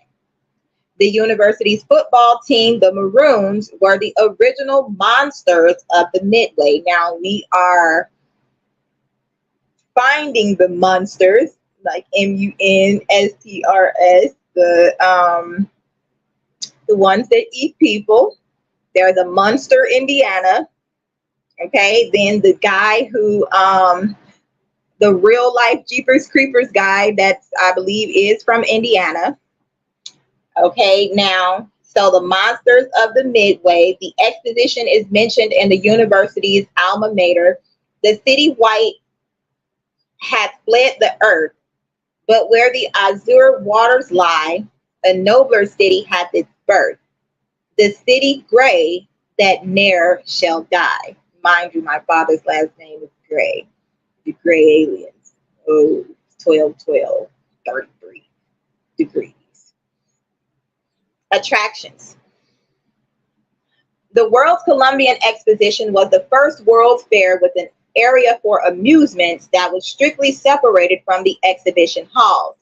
This area, developed by a young music promoter, Sol Bloom, concentrated on Midway Plaisance and introduced the term Midway to American English to describe the area of a carnival or fair where sideshows are located. Give it sideshow Bob. He was very disturbed.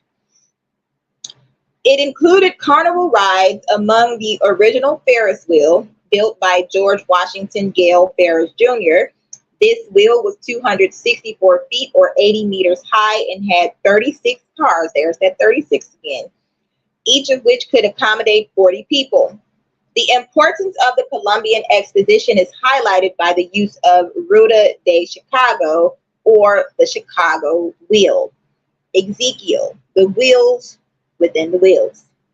In many Latin American countries, such as Costa Rica and Chile, in reference to the Ferris wheel. One attendee, George C. Tellieu, later credited the sights he saw on the Chicago Midway for inspiring him to create America's first major amusement park, the Steeplechase Park in Coney Island, New York.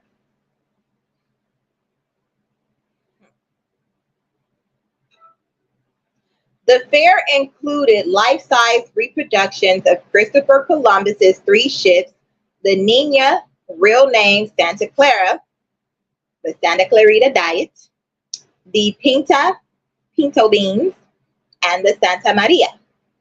These were intended to celebrate the 400th anniversary of Columbus's discovery of the Americas. The ships were constructed in Spain and then sailed to America for the exposition. Spaniards. The celebration of Columbus was an intergovernmental project coordinated by American Special Envoy William Ellery Curtis, the Queen Regent of Spain, and Pope Leo XIII, meaning death, 96%, 369 Tesla. The ships were a very popular exhibit. Edward Muybridge gave a series of lectures on the science of animal locomotion in the Zoo Praxographical Hall, but built specially for that purpose on Midway Plaisance. He used his Zoo Praxiscope to show his moving pictures to a paying public. The hall was the first commercial movie theater. The world is a stage. The street in Cairo included the popular dancer known as Little Egypt. She introduced America to the suggestive version of the belly dance known as the Hoochie Coochie. The Whore of Babylon. Come on, y'all. To a tune said to have been improvised by Sol Bloom and now more commonly associated with snake charmers. Do not, what the Bible says, don't, something like don't feel bad for the person that get bit. That's charming snake. You play with snake, you're gonna get bit. Okay? Which he had composed when his dancers had no music to dance to. Bloom did not copyright the song, putting it immediately in the public domain. Also included was the first moving walkway or travelator. Sounds like space travel. Which was designed by architect Joseph Lyman Silsby.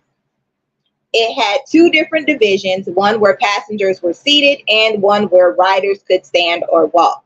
It ran in a loop down the length of a lakefront pier to a casino, Chicago Loop. Although denied a spot at the fair, Buffalo Bill Cody decided to come to Chicago anyway, setting up his Buffalo Bill's Wild West show just outside the edge of the exposition. Nearby, historian Frederick Jackson Turner gave academic lectures reflecting on the end of the frontier which Buffalo Bill represented. The electrotachoscope of Audemars Anschutz was demonstrated, which used a Geissler tube to project the illusion of moving images. Louis Comfort Tiffany made his reputation with a stunning chapel designed and built for the exposition. After the exposition, the Tiffany Chapel was sold several times, even going back to Tiffany's estate. It was eventually reconstructed and restored, and in 1999, it was installed at the Charles Hosmer Morse Museum of American Art. Let's party like it's 1999, guys. We're 1666. We're 1696. Or 1969. Yeah.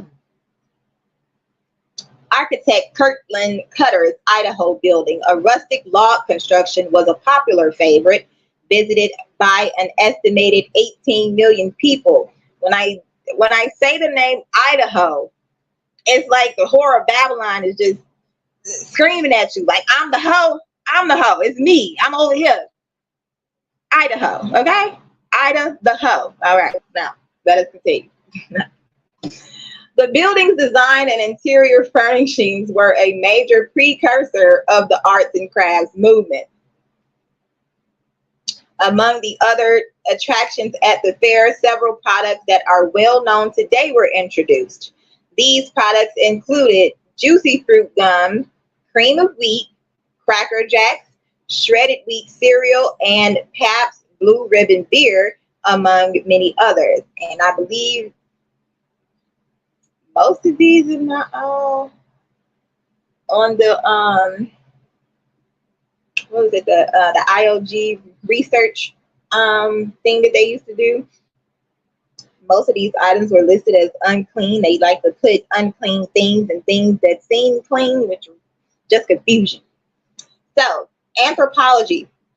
There was an anthropology building at the World's Fair nearby. The Cliff Dwellers, who are they in the Bible? The Cliff Dwellers featured a rock and timber structure that was painted to recreate Battle Rock Mountain in Colorado, a stylized recreation of an American Indian cliff dwelling with pottery, weapons, and other relics on display. There was also an Eskimo display. There were also birch bark wigwams of the Penobscot tribe. Nearby was a working model Indian school organized by the Office of Indian Affairs that housed delegations of Native American students and their teachers from schools around the country for weeks at a time.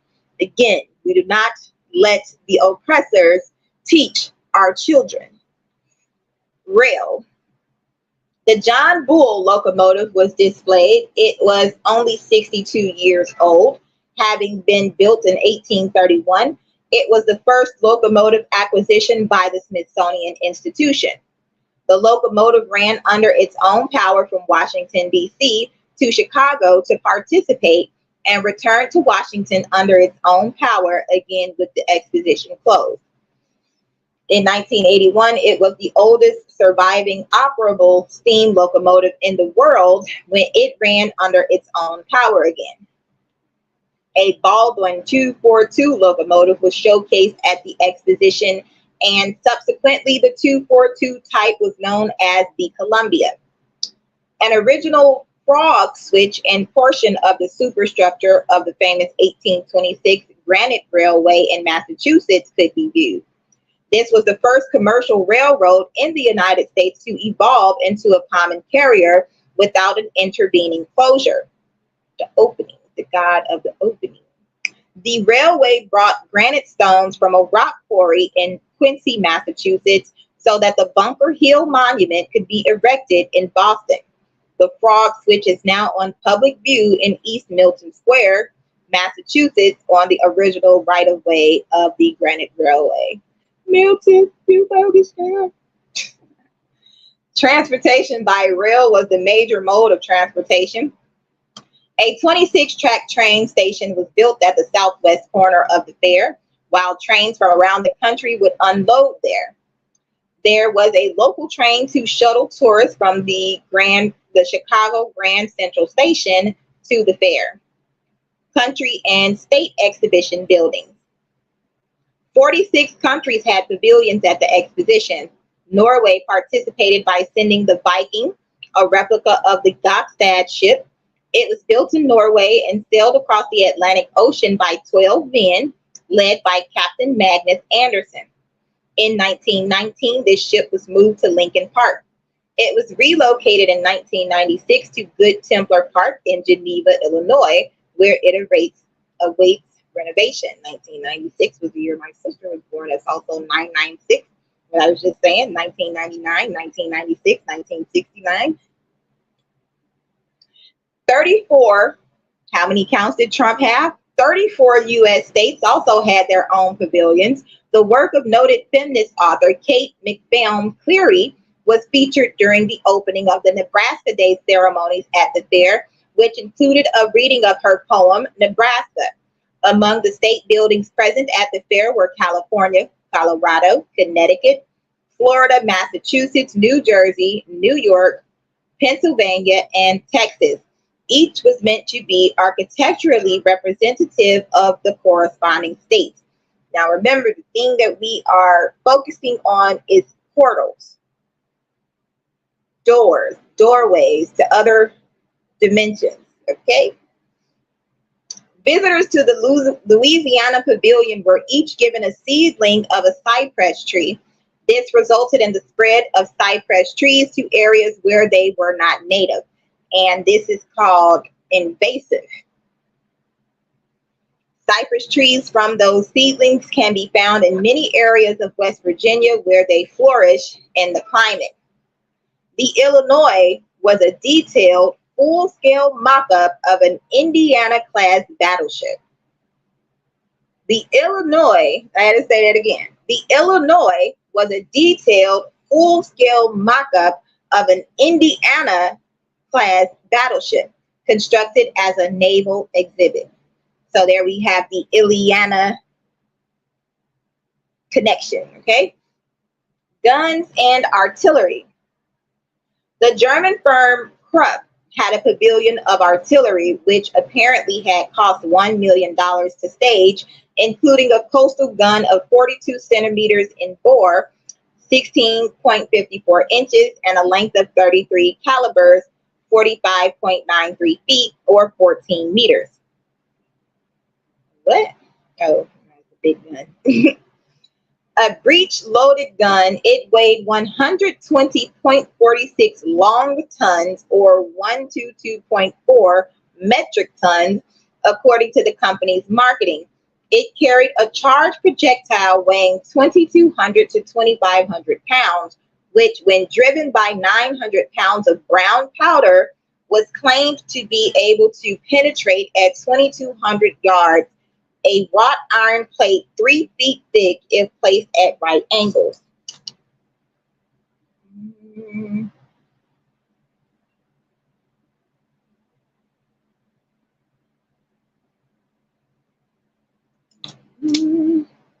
Nicknamed the Thunderer, the gun had an advertised range of 15 miles. On this, there's the 15 again, 15 being the devil. On this occasion, John Schofield declares Krupp's guns the greatest peacemakers in the world.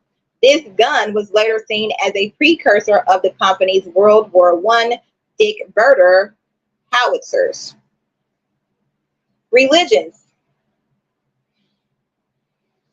The 1893 Parliament of the World's Religions, which ran from September 11th, 911 to September 27th to 27 Club, marked the first formal gathering of representatives of Eastern and Western spiritual traditions from around the world. According to Eric J. Sharp, Tomoko Mazuzawa, and others, the event was considered radical at the time since it allowed non-Christian faiths to speak on their own behalf. For example, it is recognized as the first public mention of the Baha'i faith in North America. It was not taken seriously by European scholars until the 1960s, again, 9-6. The moving walkway.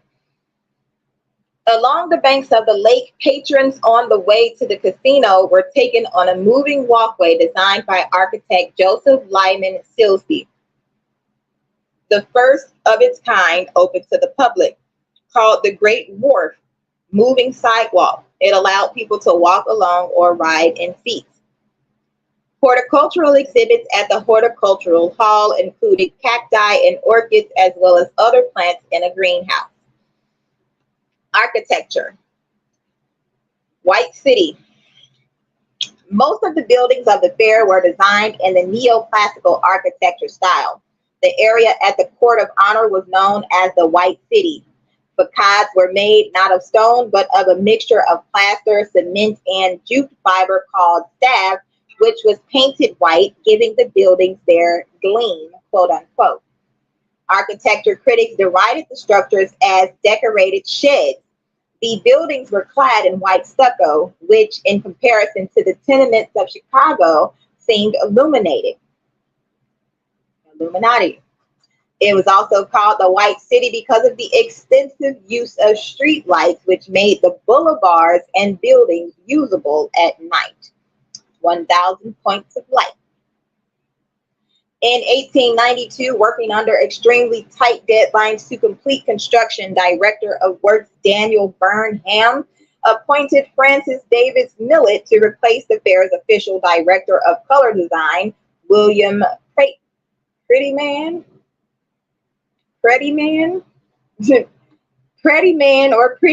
had resigned following a dispute with Burnham.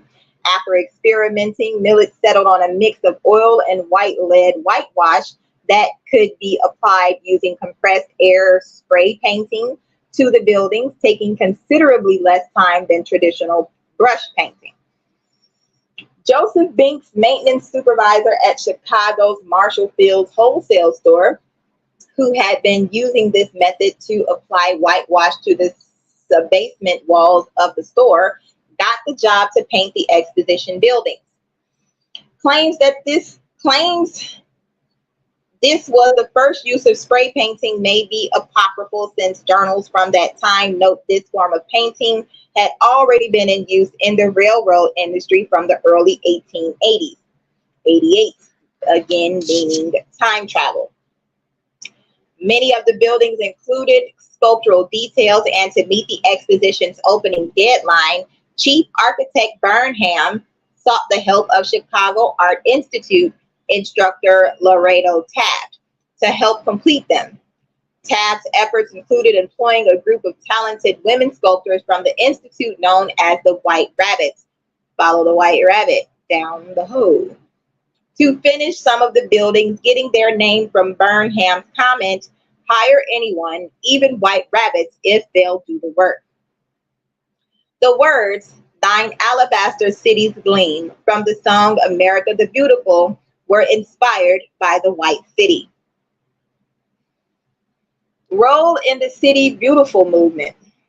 The White City is largely credited for ushering in the City Beautiful movement and planting the seeds of modern city planning.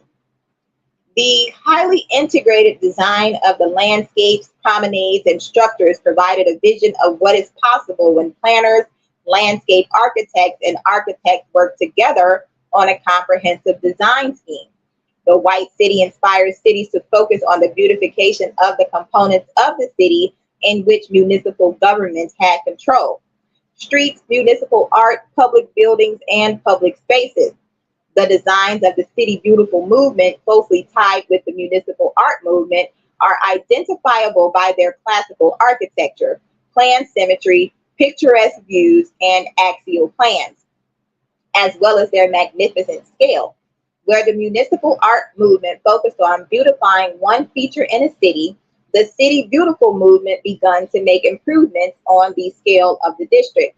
The White City of the World's Columbian Exposition inspired the Merchants Club of Chicago to commission Daniel Burnham to create the plan of Chicago in 1909. Great buildings.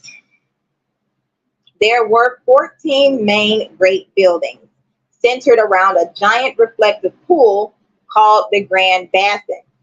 Buildings include the Administration Building, designed by Richard Morris Hunt, The agricultural building designed by Charles McKim of McKim, Mead and White. The manufacturers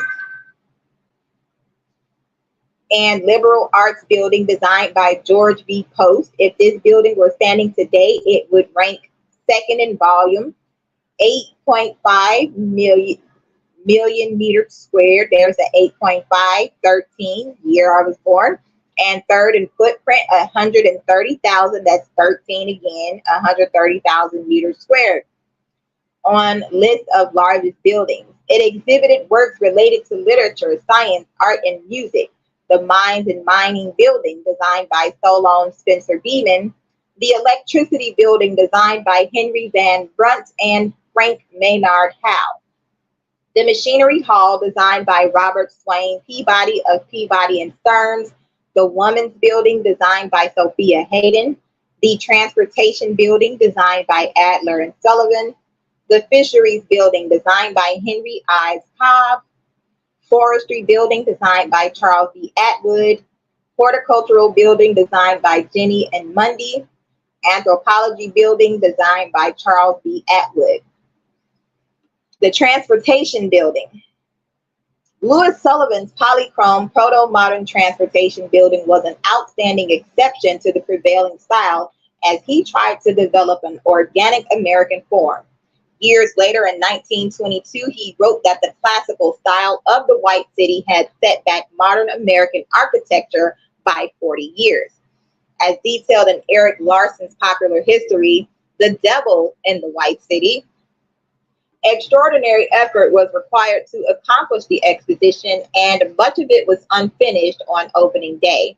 The famous Ferris wheel, which proved to be a major attendance draw and helped save the fair from bankruptcy, was not finished until June because of waffling by the board of directors the previous year on whether to build it. June being the 6 months, 6 being 1 plus 5, the devil's number. Okay. Now, frequent debates and disagreements among the developers of the fair added many delays. The spurning of Buffalo Bill's Wild West show proved a serious financial mistake. Buffalo Bill set up his highly popular show next door to the fair and brought in a great deal of revenue that he did not have to share with developers. Nonetheless, construction and operation of the fair proved to be a windfall for Chicago workers during the serious economic recession that was sweeping the country. Surviving structures. Almost all of the fair structures were designed to be temporary. Of the more than 200 buildings erected for the fair, the only two which still stand in place are the Palace of Fine Arts and the World Congress Auxiliary Building. From the time the fair closed until 1920, the Palace of Fine Arts housed the Field Columbian Museum, now the Field Museum of Natural History, since relocated in 1933, having been completely rebuilt in permanent materials. The Palace building reopened as the Museum of Science and Industry. The second building, the World's Congress Building, was one of the few buildings not built in Jackson Park. Instead, it was built downtown in Grant Park. The cost of construction of the World's Congress Building was shared with the Art Institute of Chicago, which, as planned, moved into the building, the museum's current home, after the close of the fair. The three other significant buildings that survived the fair represented Norway, the Netherlands, and the state of Maine. The Norway building was a recreation of a traditional wooden stave church. After the fair, it was relocated to Lake Geneva, and in 1935 was moved to a museum called Little Norway in Blue Mounds, Wisconsin. In 2015, it was dismantled and shipped back to Norway. 2015, where it was restored and reassembled. The second is the Maine State Building, designed by Charles Sumner Frost, which was purchased by the Ricker family of Poland Spring, Maine. They moved the building to their resort to serve as a library and art gallery. The Poland Spring Preservation Society now owns the building, which was listed on the National Register of Historic Places in 1974. 74 to the world blow. The third is the Dutch House, which was moved to Brookline, Massachusetts. The 1893 Viking ship that was sailed to the expedition from Norway by Captain Magnus Anderson is located in Geneva, Illinois. The ship is open to visitors on scheduled days, April through October. The main altar at St. John Cantius in Chicago, as well as its matching two side altars, are reputed to be from the Columbian Exposition. Since many of the other buildings at the fair were intended to be temporary, they were removed after the fair. The White City so impressed visitors, at least before air pollution began to darken the facades, that plans were considered to refinish the exteriors in marble or some other material. These plans were abandoned in July 1894 when much of the fairgrounds was destroyed in a fire, 94-13.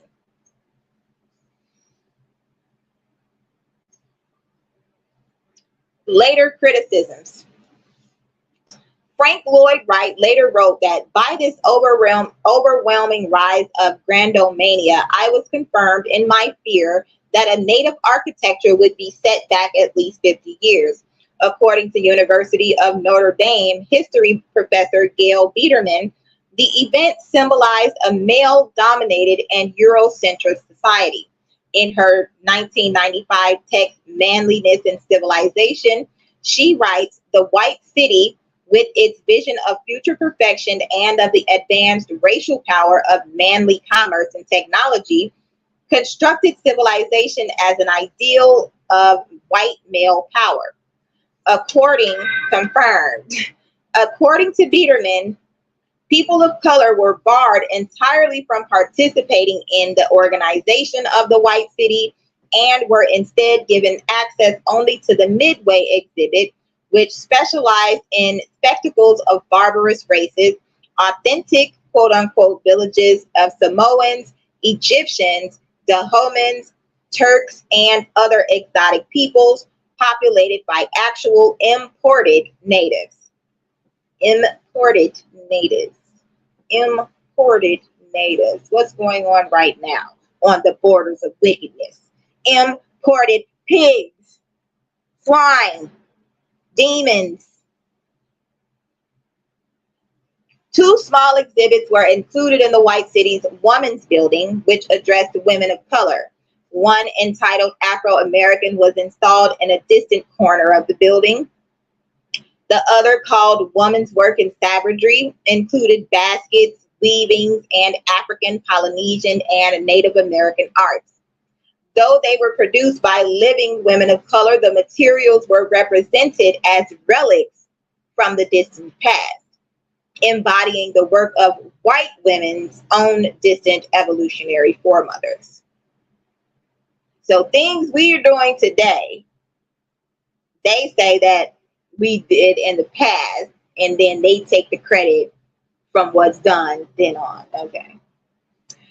So while these shortcomings are evident, it is unclear why this event is singled out for criticism. Depictions of savage cultures and the absence of women and minorities in leadership roles were regrettably representative of 19th century American society and international world fairs alike. The 19th Amendment granting women suffrage only took effect in the United States in 1920. However, nearly 30 years before, the 1893 Chicago World's Fair featured a women's building with women as its board of directors. A number of women artists and sculptors were involved more broadly, including the White Rabbits, women sculptors who completed numerous decorative sculptures for the building exteriors, as well as Mary Lawrence, who completed a prominently displayed sculpture of the fair's namesake, Christopher Columbus. In these respects, the 1893 Chicago World's Fair could be characterized as progressive compared to similar events up to that time. Visitors. Helen Keller, Helter Skelter, along with her mentor Anne Sullivan and Dr. Alexander Graham Bell, visited the fair in summer of 1893. Keller described the fair in her autobiography, The Story of My Life. Early in July, a Wellesley College English teacher named Catherine Lee Bates visited the fair. We all know about the Bates Motel. The White City later inspired the reference to alabaster cities in her poem and lyrics, America the Beautiful. The exposition was extensively reported by Chicago publisher William D. Boyce's reporters and artists. There is a very detailed and vivid description of all facets of this fair by the Persian traveler Mirza Muhammad Ali Moin ol Sultana, written in Persian. So I keep seeing Sultana.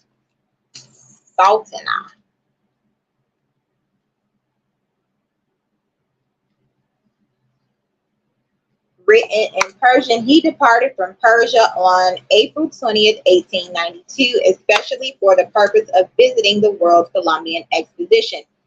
Pierre de Coubertin visited the fair with his friends Paul Burgett and Samuel Jane de Posey schemes. He devotes the first chapter of his book Souvenirs d'Amérique et de Greece, 1897, to the visit.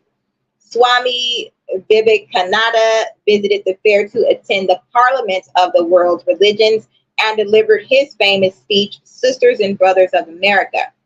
Kuboto Bison was an official delegate of Japan. As an artist, he sketched hundreds of scenes, some of which were later used to make woodblock print books about the expedition. Serial killer H.H. Holmes attended the fair with two of his eventual victims, Annie and Minnie Williams. Very, very interesting. Souvenirs. Examples of exposition souvenirs can be found in various American museum collections. One example, copyrighted in 1892 by John W. Green, is a folding hand fan with detailed illustrations of landscapes and architecture. Charles W. Goldsmith produced a set of 10 postcard designs, each in full color, showing the buildings constructed for the exhibition. Columbian Exposition coins were also minted for the event. I also have some nieces that have the last name Goldsmith. So now we are just connecting the dots. Who are the imposters? 7-Eleven, 72. How many mambos can you do? 2 folks is 18. Columbian Exhibition coins were also minted for the event. Electricity.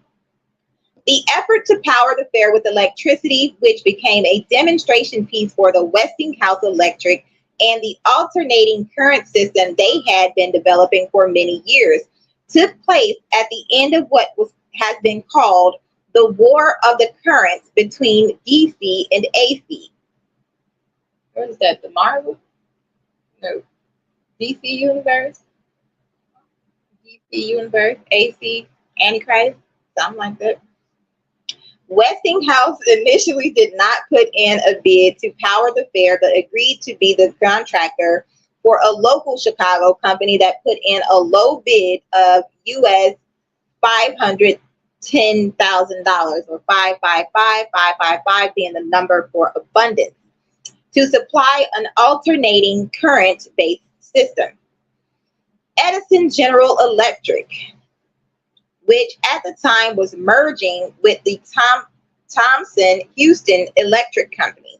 Houston, we have a problem. To form General Electric, put in a US $1.72 million bid to power the fair and its planned 93,000 incandescent lamps with direct current. Now we have 1.72, that's 72 again, 27 backwards, 27 club, 93, 369 Tesla. After the fair committee went over both proposals, Edison General Electric rebid their cost at $554,000, but Westinghouse underbid them by 70 cents per lamp to get the contract. Westinghouse could not use the Edison incandescent lamp since the patent belonged to General Electric and they had successfully sued to stop use of all patent infringing designs. Since Edison specified a sealed globe of glass in his design, Westinghouse found a way to sidestep the Edison patent by quickly developing a lamp with a ground glass stopper in one end based on a Sawyerman stopper, quote unquote, lamp patent they already had. The lamps worked well but were short-lived, requiring a small army of workmen to constantly replace them. Westinghouse Electric had severely underbid the contract and struggled to supply all the equipment specified, including 12 1,000 horsepower single-phase AC generators and all the lighting and other equipment required. They also had to fend off a last-minute lawsuit by General Electric claiming the Westinghouse Sawyerman-based stopper lamp infringed on the Edison incandescent lamp patent. The International Exposition was held in an electricity building which was devoted to electrical exhibits. A statue of Benjamin Franklin was displayed at the entrance. The exposition featured interior and exterior light and displays, as well as displays of Thomas Edison's kinetoscope, searchlights, a seismograph, electric incubators for chicken eggs, random, and Morse code telegraphs. All the exhibits were from commercial enterprises. Participants included General Electric, Brush, Western Electric, and Westinghouse. The Westinghouse company displayed several polyphase systems. The exhibits included a switchboard, polyphase generators, step-up transformers, transmission line, step-down transformers, commercial-size induction motors, and synchronous motors, and rotary direct current converters, including an operational railway motor. The working scaled system allowed the public a view of a system of polyphase power, which could be transmitted over long distances and be utilized, including the supply of direct current. Meters and other auxiliary devices were also present. Part of the space occupied by the Westinghouse company was devoted to demonstrations of electrical devices developed by Nikola Tesla. There he goes. I knew he was going to be in there somewhere. Including induction motors and the generators used to power the system. The rotating magnetic field that drove these motors was explained through a series of demonstrations, including an egg of Columbus that used the two-phase coil in the induction motors to spin a copper egg, making it stand on end. Tesla himself showed up for a week in August to attend the International Electric Congress being held at the fair's agricultural hall, and put on a series of demonstrations of his wireless lighting system in a specially set up darkened room at the Westinghouse exhibit. These included demonstrations he had previously performed throughout America and Europe, including using a nearby coil to light a wireless gas discharge lamp held in his hand.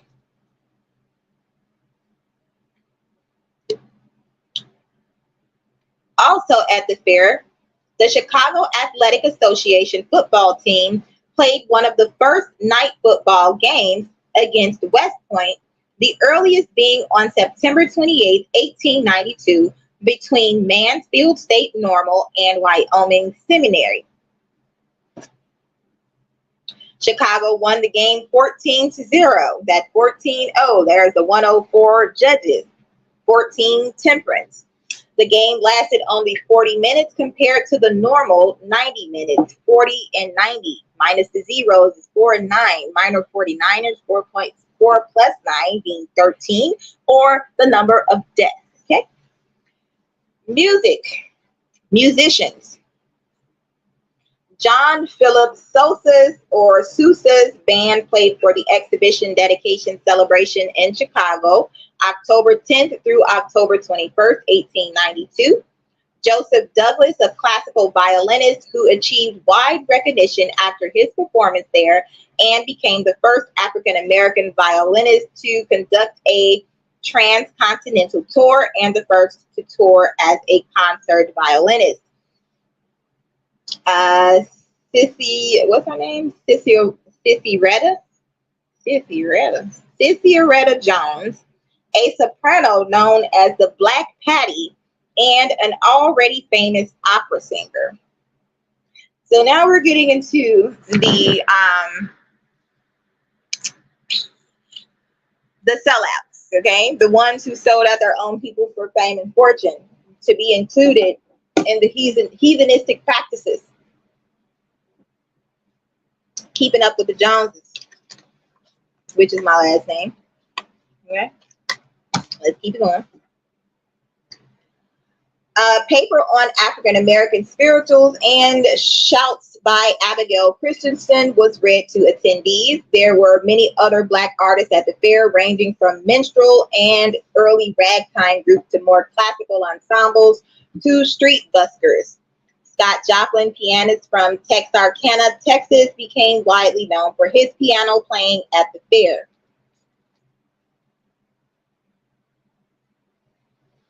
Other music and musicians. The first Indonesian music performance in the United States was at the exposition. The gamelan instruments used in the performance were later placed in the Field Museum of Natural History.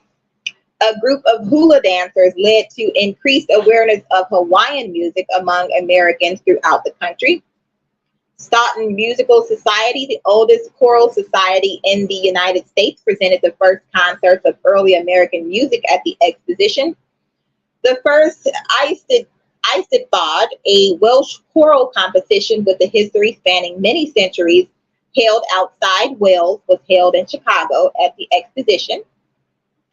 A 250-voice Mormon Tabernacle Choir competed in the Eisteddfod, taking the second place prize of $1,000.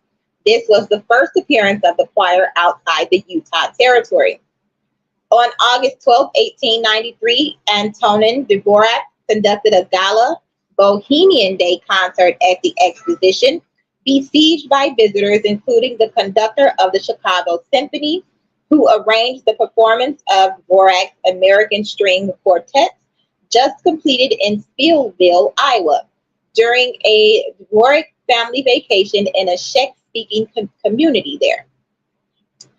American composer Amy Beach, 1867 to 1944, was commissioned by the Board of Lady Managers of the fair to compose a choral work, Festival Jubilant, position 17, for the opening of the Woman's Building.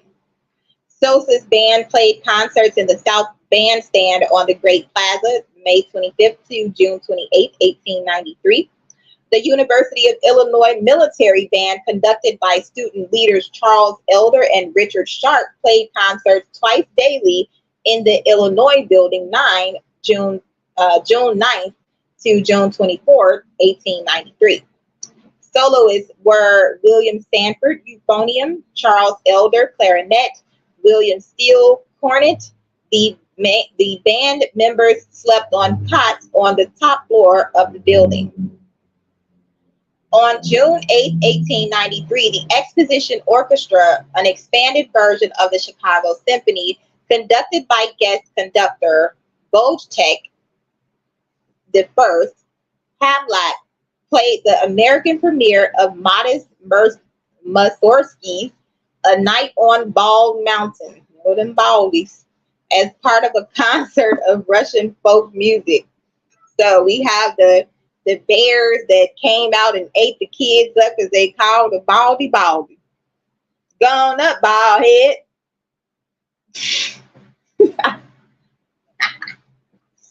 I did.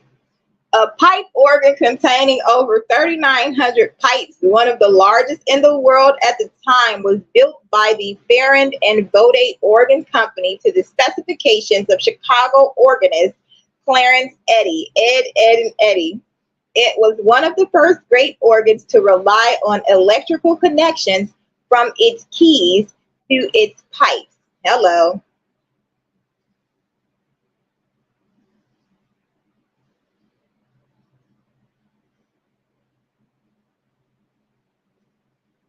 Interesting. Okay, so the organ, the pipe, organs and pipes. Satan, beautiful pipes. Okay, singing pipes, beautiful voice, the great musician. Okay, pay attention. 3,900 pipes. We have Tesla. We have lights, the light bringer. Okay. Um, it was one of the first great organs to rely on electrical connection from its keys to its pipes. Mind you, my ex, his ex last name was Pipes, and she looked like me, like a doppelganger. What the fuck is going on? Okay. Museologist Anna Morsch and composer Charlotte Sporlader presented a program of German music. Composer and pianist Anita Sokola Specht won the title Best Amateur Pianist in the United States, although some of the judges told her, "You are not an amateur, you are an artist." And his baby mother was also Mason's daughter, which makes her an Eastern Star. When I was in Memphis, her sister kept popping up where we was at. Back in coincidence, nothing is ever a coincidence. I know who you are. You know who I am, of course, but you know that your time is up. Okay?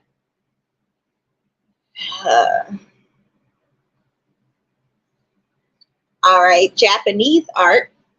Japan's artistic contribution was mainly in porcelain, koizon enamel, metalwork, and embroidery.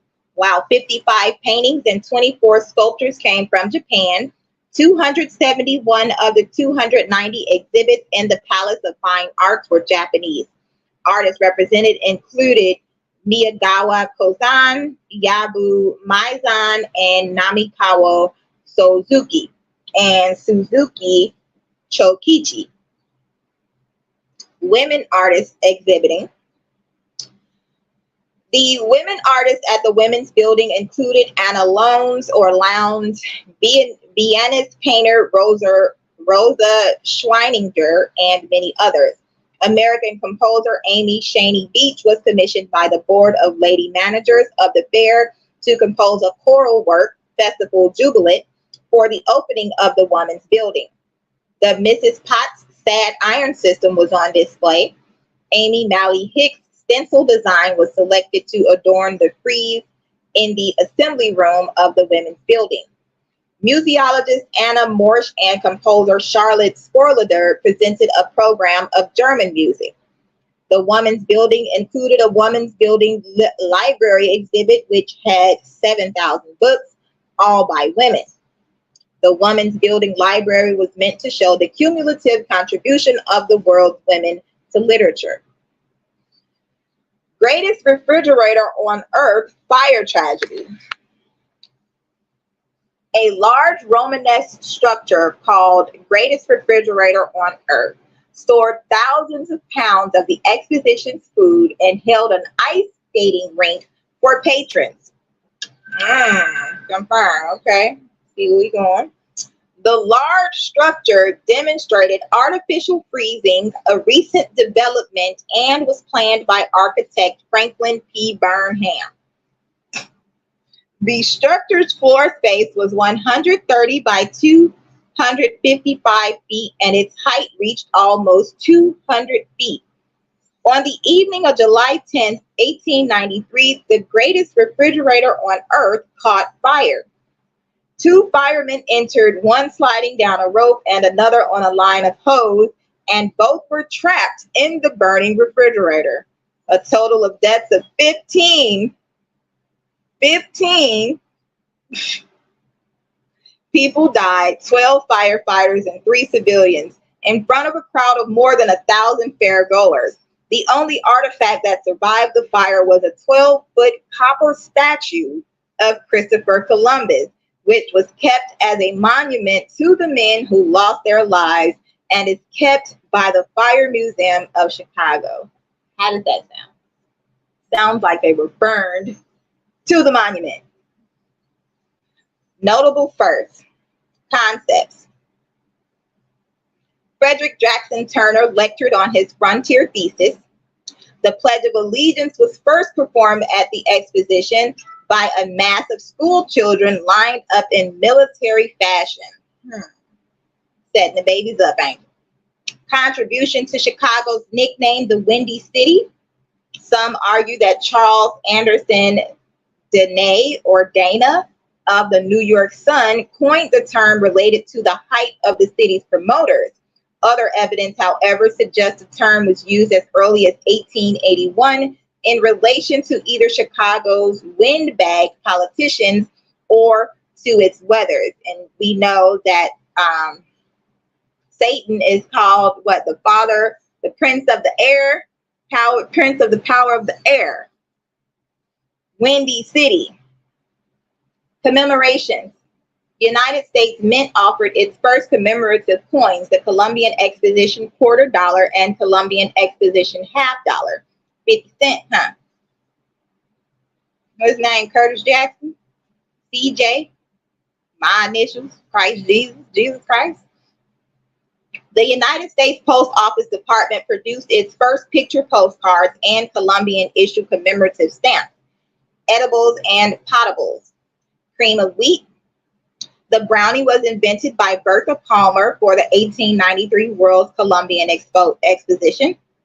Milton Hershey bought a European exhibitor's chocolate manufacturing equipment and added chocolate products to his caramel manufacturing business. Juicy fruit gum, Quaker oats, shredded wheat, Pabst Blue Ribbon, peanut butter. Aunt Jemima pancake mix was widely popularized by spokesperson Nancy Green's pancake cooking and storytelling performances. Cracker Jack's new recipe was introduced at the exposition. Vienna Sausage started selling its frankfurters and sausages near one of the entrances to the Midway Plaisance just outside the old Vienna village. The company later became known as Vienna Beef, famously recognized as Chicago's hot dog. Hot dog, hot dog, hot diggity dog. Inventions and manufacturing advances. A device that made plates for printing books in Braille, the blind, unveiled by Frank Haven Hall, who met Helen Keller and her teacher Ann Sullivan at the exhibit. Is there like a group of people that are just blind?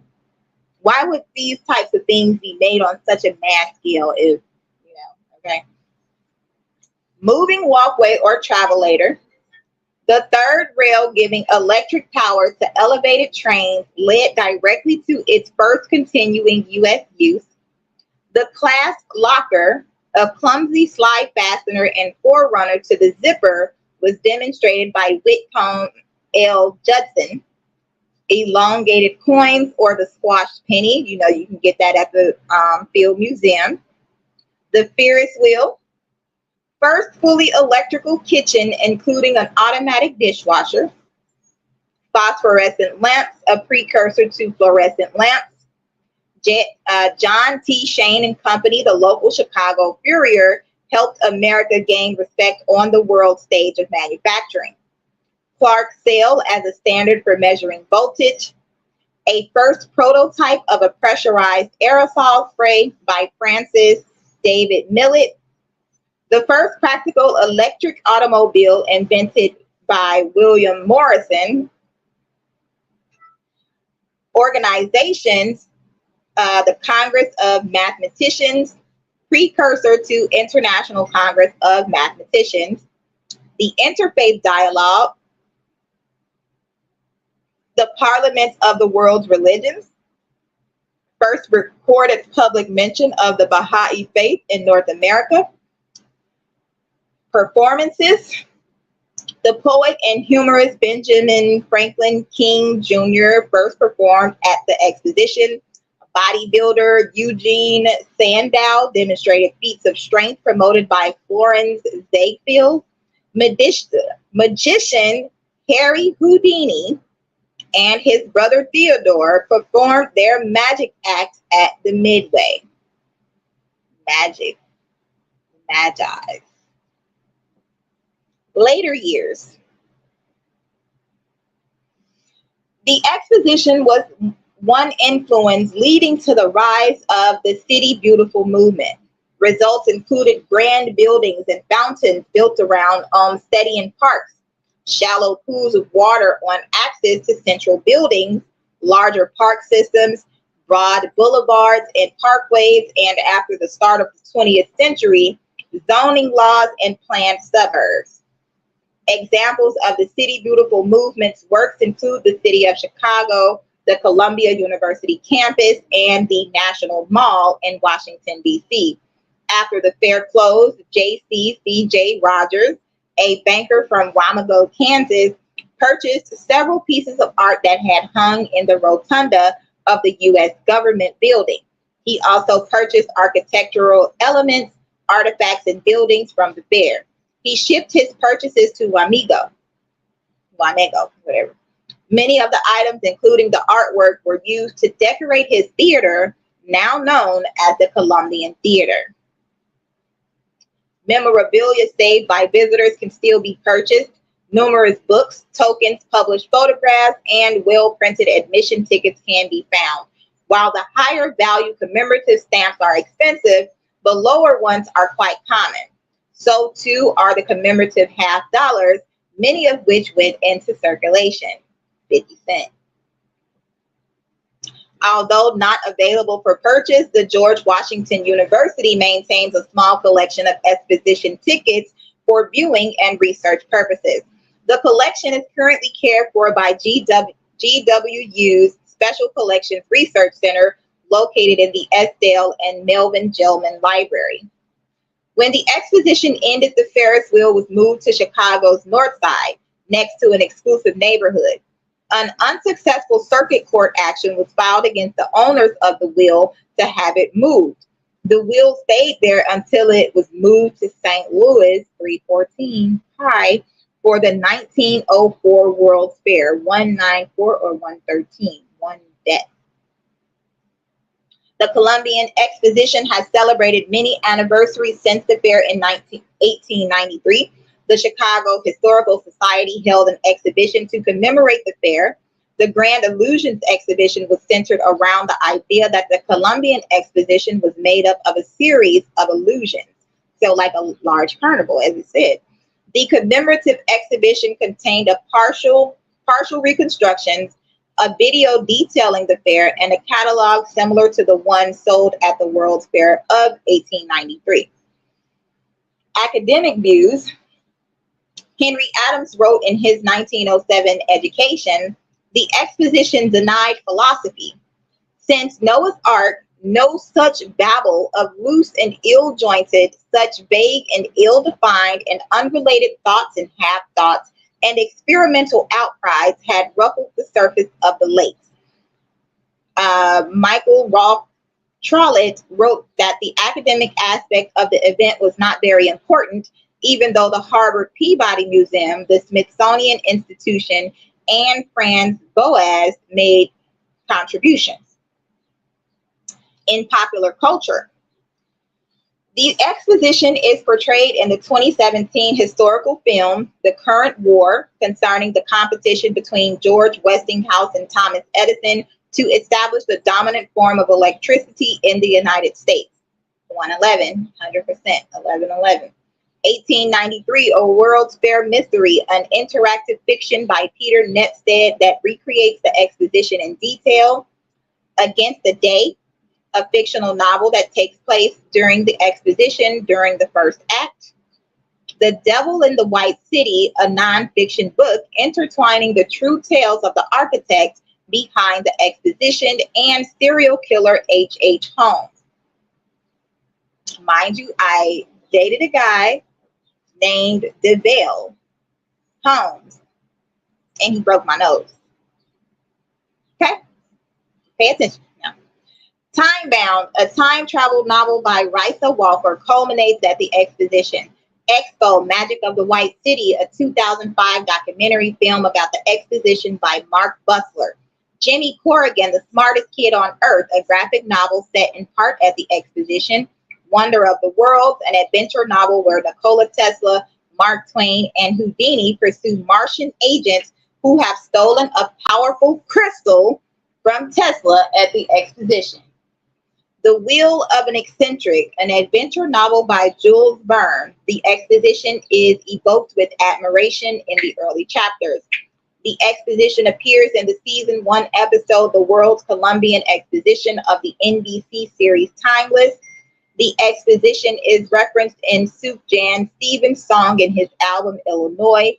Come on, feel the Illinois, which consists of 2 parts. Part 1 is titled World's Columbian Exposition.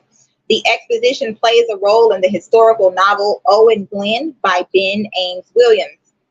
Mystery Train Island, a video game level on Pop Tropica released in 2011, is based on and is partially set at the exposition referred to as the 1893 Chicago World's Fair in the game. BioShock Infinite, a 2013 video game, the floating city-state of Columbia was created at the exposition and toured across the world to promote American exceptionalism.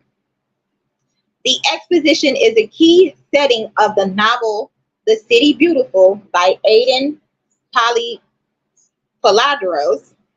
The exposition appears in the travel book by Aliko Konstantinov, To Chicago and Back. Sounds like Back to the Future. The young adult novel Fair Weather by Illinois native author Richard Peck takes the 13-year-old Rosie Beckett and her family from their downstate family farm to the 1893 World's Fair in Chicago. The Dark Pictures anthology, The Devil in Me, a 2022 video game which was inspired by H.H. Holmes' Murder Castle, Murder Inc.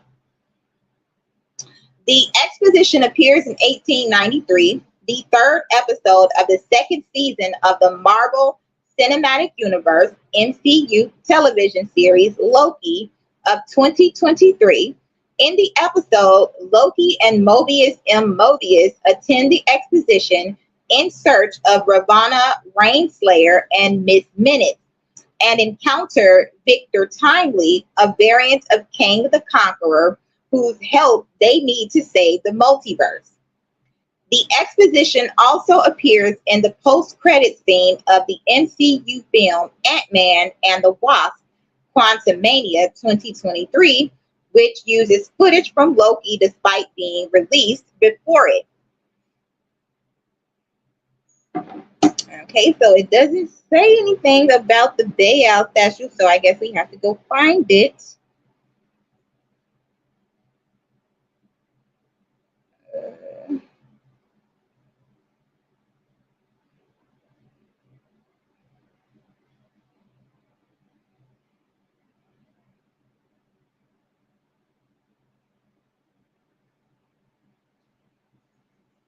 Okay,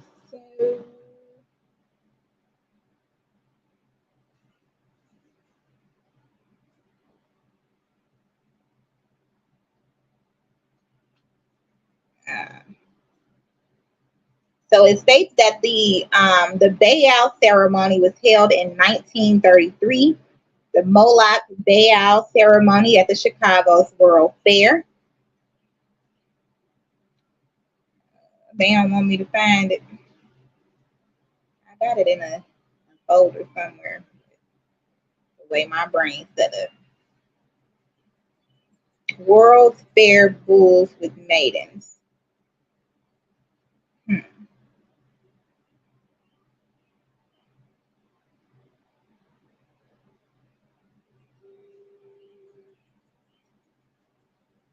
Oh, they don't want to find it. The Statue of Baal, Middle Bronze Age, Chicago.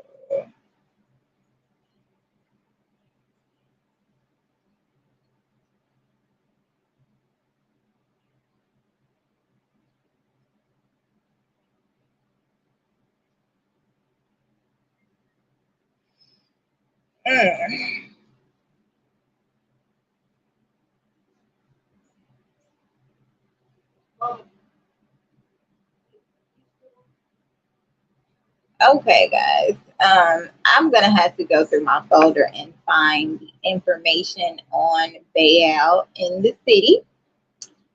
And when I do, I'll be back. So we went over the Chicago World Fair, which gives us a basis for the Phoenician, the link to Rome and Phoenicia.